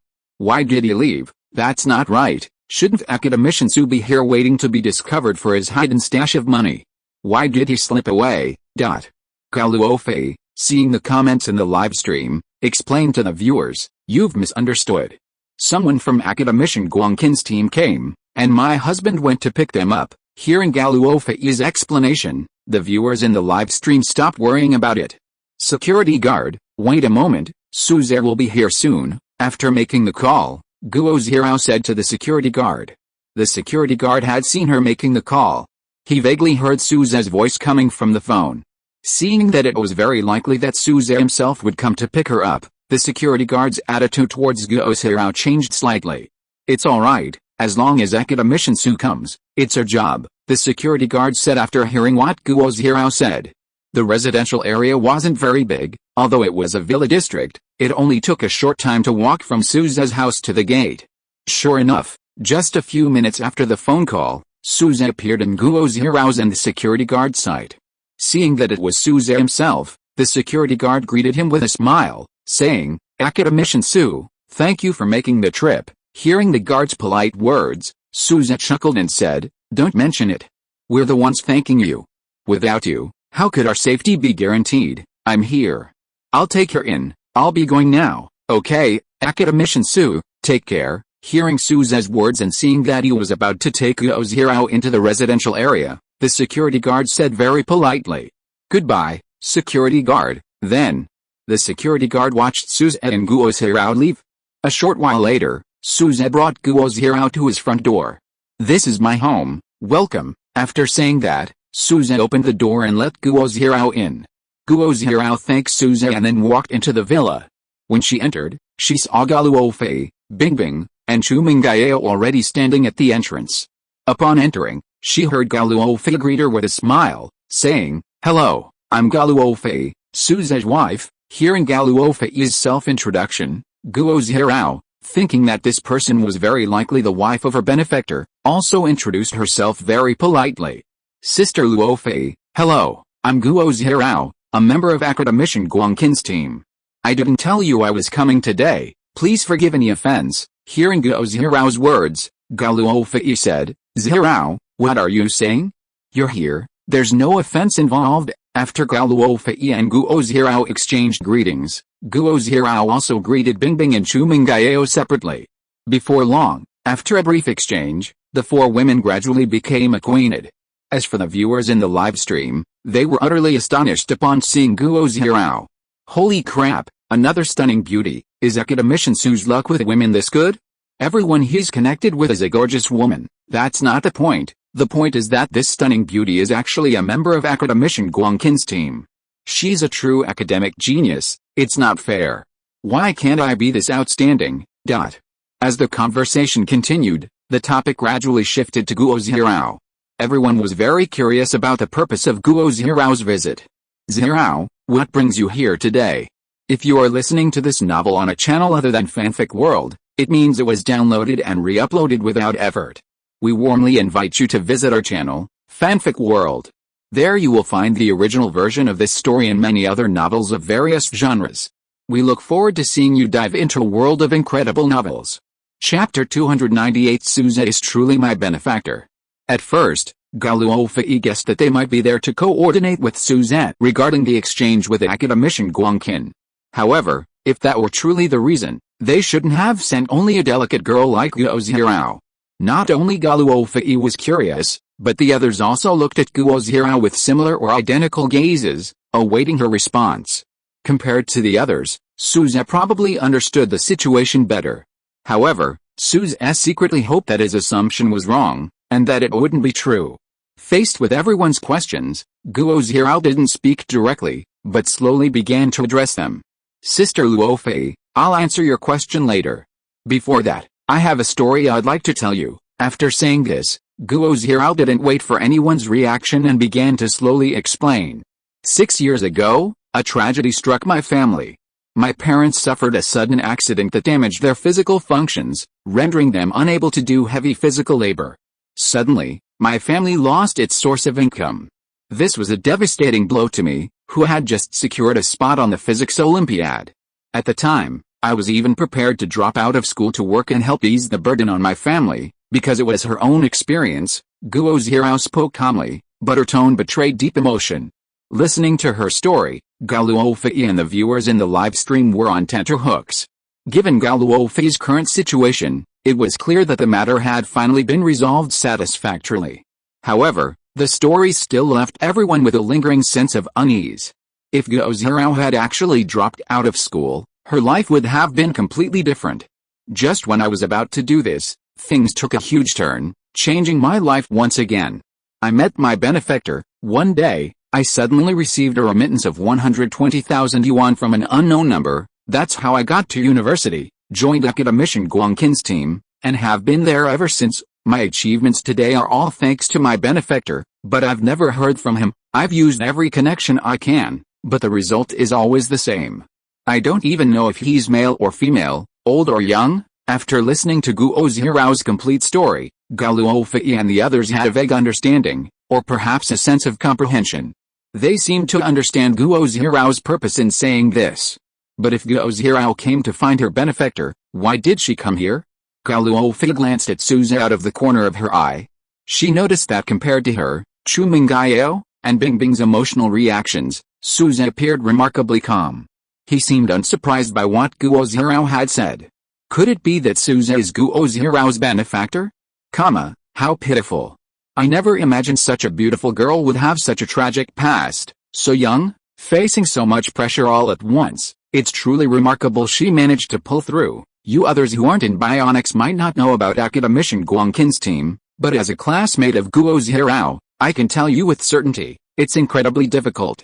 Excellent students simply can't get in, unless they're top geniuses. Perhaps it's this experience that allowed her to achieve such remarkable results at such a young age. Speaking of which, we really have to thank this benefactor Guo Zhirao mentioned. If it weren't for him, our country might have lost another outstanding scientific figure. Such a good person must be found and exposed. Such a person deserves to be publicized. Who do you think Gao Zhirao's benefactor is? Isn't it obvious? Didn't you all realize that Gao Zhirao didn't say those things for no reason? In other words, her benefactor might be able to hear what she's saying. Are you all stupid? Don't forget who Gao Zhirao came to see. Holy crap, you guys are saying Gao Zhirao's benefactor is Academician Su. What else? Didn't you notice Academician Su's expression? I've been watching closely. It's highly likely Academician Su really did this. Thinking about what was exposed about Academician Su, it seems he's indeed capable of doing something like this. Okay, it seems they really came because of this. Gao Zhirao has already said this much, so her purpose here is self-evident. Especially the way Gao Zhirao looked at him, Suze felt extremely intense. However, Suze still couldn't understand how Gao Zhirao had discovered his disguise so well. After speaking, Gao Zhirao, under everyone's gaze, directly fixed her gaze on Suzette. Seeing Gao Zhirao's action, everyone also turned their attention to Suzette. Then, under the expectant gazes of everyone, Gao Zhirao said to Suzette, "Academician Su, I am truly grateful to you. Thank you for your support over the past 6 years, thank you for your guidance over the past 6 years, thank you for..." Gao Zhirao's emotions were evident, and her eyes involuntarily reddened slightly. After Gao Zhirao finished thanking Suzette, Gao Luofei asked him, "Husband, are you Zhirao's benefactor?" Hearing Gao Luofei's question, although Suzette didn't want to publicly announce this, it seemed that whether he admitted it or not, it wouldn't change the current situation. Therefore, Suzette nodded, confirming Gao Luofei's question. With Suzette's nod, Gao Zhirao received a definite answer in her heart. Suzette really was her benefactor.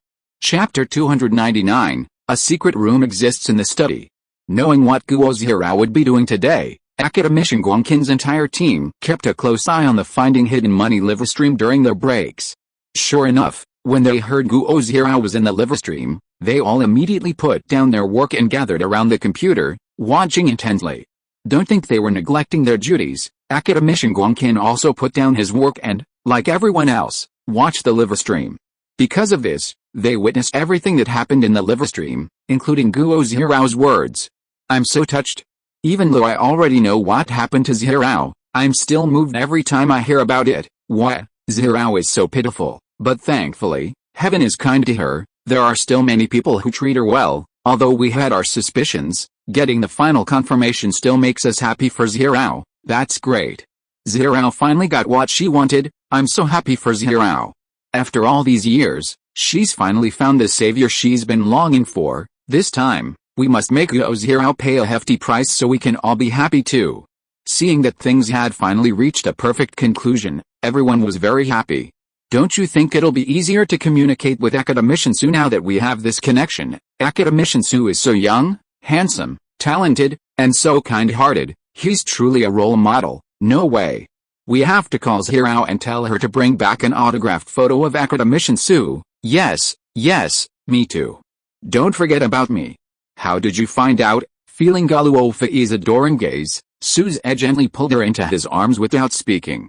Then he turned to Gao Zhirao, who was standing not far away, observing him with a complex mix of gratitude, tenderness, and curiosity, and asked. Suze truly couldn't understand how Gao Zhirao had discovered his plan when he had acted flawlessly. Hearing Suze's question, Gao Zhirao excitedly replied, "It's like this. While watching the live stream videos these past few days, I accidentally discovered a piece of paper in Academician Su's study containing a letter you wrote to me. Although the video was a bit blurry, I could still make out some outlines. However, because I wasn't entirely sure, I wanted to confirm it in person. Fortunately, the final result was quite smooth." After hearing Gao Zhirao's explanation, Suze understood. So that was the part where the mistake occurred. However, after understanding the whole story, Suze somewhat regretted his earlier decision. It turned out Gao Zhirao wasn't entirely sure. If he hadn't admitted it, Suze would have already hidden the papers. Even if Gao Zhirao had gone to the study to confirm, she wouldn't have been able to find the paper. He had been a bit hasty. However, it was too late now. Since he had already admitted it, there was no going back. Let it be exposed, it wouldn't have any impact anyway. The others, upon hearing this, also suddenly understood. "Oh, I see. No wonder Suze is so cunning. How did you find out?" This was Chu Mingayo's question. In Chu Mingayo's opinion, how could someone as cunning as Suzette make a mistake? However, because of this, a thought flashed through Chu Mingayo's mind, and she immediately thought of a key point. Zhao, do you have a photo of the paper you mentioned? Hearing what Chu Mingayo said, Guo Zhao, although she didn't understand why Chu Mingayo was doing this, still immediately answered. Yes, I kept a photo. Wait a moment, I'll look for it. While speaking, Guo Zhao took out her phone and began searching through her photo album. This is it. After finding the picture, Guo Zhao handed the phone to Chu Mingayo. Chu Mingayo looked at the paper and the picture on the phone and asked Gao Luofei and Bingbing, is there any paper in the study? Bingbing, did you see Luofei just now? Hearing what Chu Mingayo said, Gao Luofei and Bingbing leaned over to take a look, and then carefully recalled the information in their minds. No, I don't think I saw any paper. No, the only paper I saw was plain white, none with this kind of pattern. Hearing Gao Luofei and Bingbing's replies, Chu Mingayo's eyes lit up. I haven't seen this kind of paper in the study either, but that's precisely what explains the problem. Think about it, Zhao came looking for this paper because she saw it in the study, but we searched the study for a long time and found nothing. There are two possibilities. One is that the paper is all used up, the other is that Suzette hid it. Of course, I'm more inclined to the second answer. In other words, there's a mechanism or secret space in this study that we haven't found. Gao Luofei and Bingbing hadn't quite grasped what Chu Mingayo's question meant about Suzette. After Chu Mingayo's explanation, they suddenly understood. According to Chu Mingayo, there really was such a possibility. The thought of another secret room in Suzette's study made Gao Luofei and the other two women turn their gazes to Suzette again. However, Suzette's expression remained unchanged, perfectly calm and without much change. But inside, Suzette was in turmoil. He hadn't expected Chu Mingayo to have such a strong ability to make connections. She had remembered this in such a short time. Meanwhile, the viewers in the live stream became excited after hearing Chu Mingayo's analysis. A secret room? Looks like we're about to find out some hidden money again. Yay! Academician Suzy hidden money is about to be discovered again. So exciting, not bad, not bad. Chu Mingayo's thinking is quite flexible, she even thought of that. Chapter 300 The Phoenix Mech is a miracle. Now that they had a new clue about Suzette's hidden stash of money, the three women didn't linger. They immediately set off for the study on the second floor. Can I come with you? Guo Zhao, who is waiting there, asked Suzette timidly, seeing the three women's eagerness to go to the study. Although searching for her benefactor's hidden money was somewhat inappropriate, Guo Zhao had developed a strong interest in the search after watching the live stream. Hearing Guo Zhao's words, Gao Luofei immediately took her hand and said, sure, more people means more help. Maybe we can find something we haven't seen before, let's go. With that, the four women hurried up the stairs to the second floor. Their playful laughter could be faintly heard. It seemed that the four women were in a very good mood because of their search for Suzette's hidden money. As for Suzette, the person involved, he didn't say much, just quietly followed behind, watching the four of them perform. This time we need to search carefully, not missing a single corner, to see where Suzette's secret room is located. Arriving at the study again, looking at the familiar scene, Chu Mingayo said excitedly. Hearing Chu Mingayo's words, Gao Luofei and Bingbing were also full of fighting spirit. Knowing that there was a secret about Suzette in the study, searching carefully was incredibly exciting. The viewers in the live stream were also enthusiastic. After hearing about another clue about Suzette's secret stash of money, the number of viewers in the live stream quickly increased again after some friendly greetings. You over here, Zhao, you to the west, Bingbing in the back, I'll be here, the four of us will meet up at the end. After assigning tasks to the four, the search for Suzette's secret stash of money officially began. As for Suzette, he was still assigned to stand outside the door, not allowed to enter the study. It's been so long, why haven't I heard anything yet? At this moment, Chen Yang was extremely anxious at home. Since submitting his research project to the Qianlong Foundation, he had been waiting for news. But so much time had passed, and he still hadn't received a clear reply. Once again, with no hope left, Chen Yang refreshed the web page and found a new email in his inbox. Seeing this, Chen Yang immediately perked up. Opening the inbox marked 1, he saw an email from the Qianlong Foundation. Upon opening the email, he saw that the Qianlong Foundation had approved his research project, and they had also included a bank card and bank account number. This bank card would hold a research funding for his project. Logging into the bank's website, seeing the 10 million in initial funding displayed on the page, Chen Yang was immediately overjoyed. Although it was only 10 million at the moment, subsequent funding would be added based on the progress of his research. Now that the money was in hand, the project could officially begin. Immediately, Chen Yang picked up his phone and called his students and the researchers he had carefully selected, informing them to begin the project's research and development on time. Of course, considering Yi Yinglin's immense contribution, Chen Yang, after calling his teacher Yang Shengli to report on the project's progress, directly called Yi Yinglin. Yi Yinglin had been involved in everything Guo Zirao had said. She was incredibly envious of Guo Zirao's success in finding her benefactor, who turned out to be Su Zhe. However, although her benefactor had also contacted her through letters, somewhat similar to Guo Zirao's method, when she heard Guo Zirao's words, Yi Yinglin felt as if she were hearing her own experience. But she had examined the letter paper. It was completely different from Guo Zirao's. Because of this, it seemed Su Zhe was probably not her benefactor. The thought that she still hadn't found any valuable clues about her benefactor made Yi Yinglin hesitate. "Hello, Professor." Hearing her phone ring, Yi Yinglin, who was watching a live broadcast, reluctantly turned her gaze from the television and answered Chen Yang's call. "Yinglin, our project has been approved by the Qianlong Foundation, and the research funding has been secured. Let's start the research tomorrow." Chen Yang immediately shared this good news with Yi Yinglin after the call connected. Yi Yinglin was overjoyed to hear Chen Yang's words. Thinking about the importance of her upcoming research, and remembering that this research topic was given to her by her benefactor, Yi Yinglin said with great enthusiasm, "Okay, Professor, I'll be there on time tomorrow." Afterwards, the two chatted about research and life before hanging up. Following discussions, Yi Yinglin's position was promoted again for this new project, becoming the deputy leader of the research team. After hanging up with Yi Yinglin, Chen Yang contacted the others by phone. After confirming that every team member had been notified and there were no problems, Chen Yang left home and went to prepare some preliminary work. Meanwhile, at the Nirvana Project Research and Development Base, Li Jianguo and the others, after 2 days and with Su Zhe's explanations, had gained a certain understanding of the information they had on the Phoenix Mecha in their field. The more they understood the information, the deeper their respect for Revival, the company that provided it. Revival was truly amazing. To provide such a groundbreaking mecha was practically a miracle.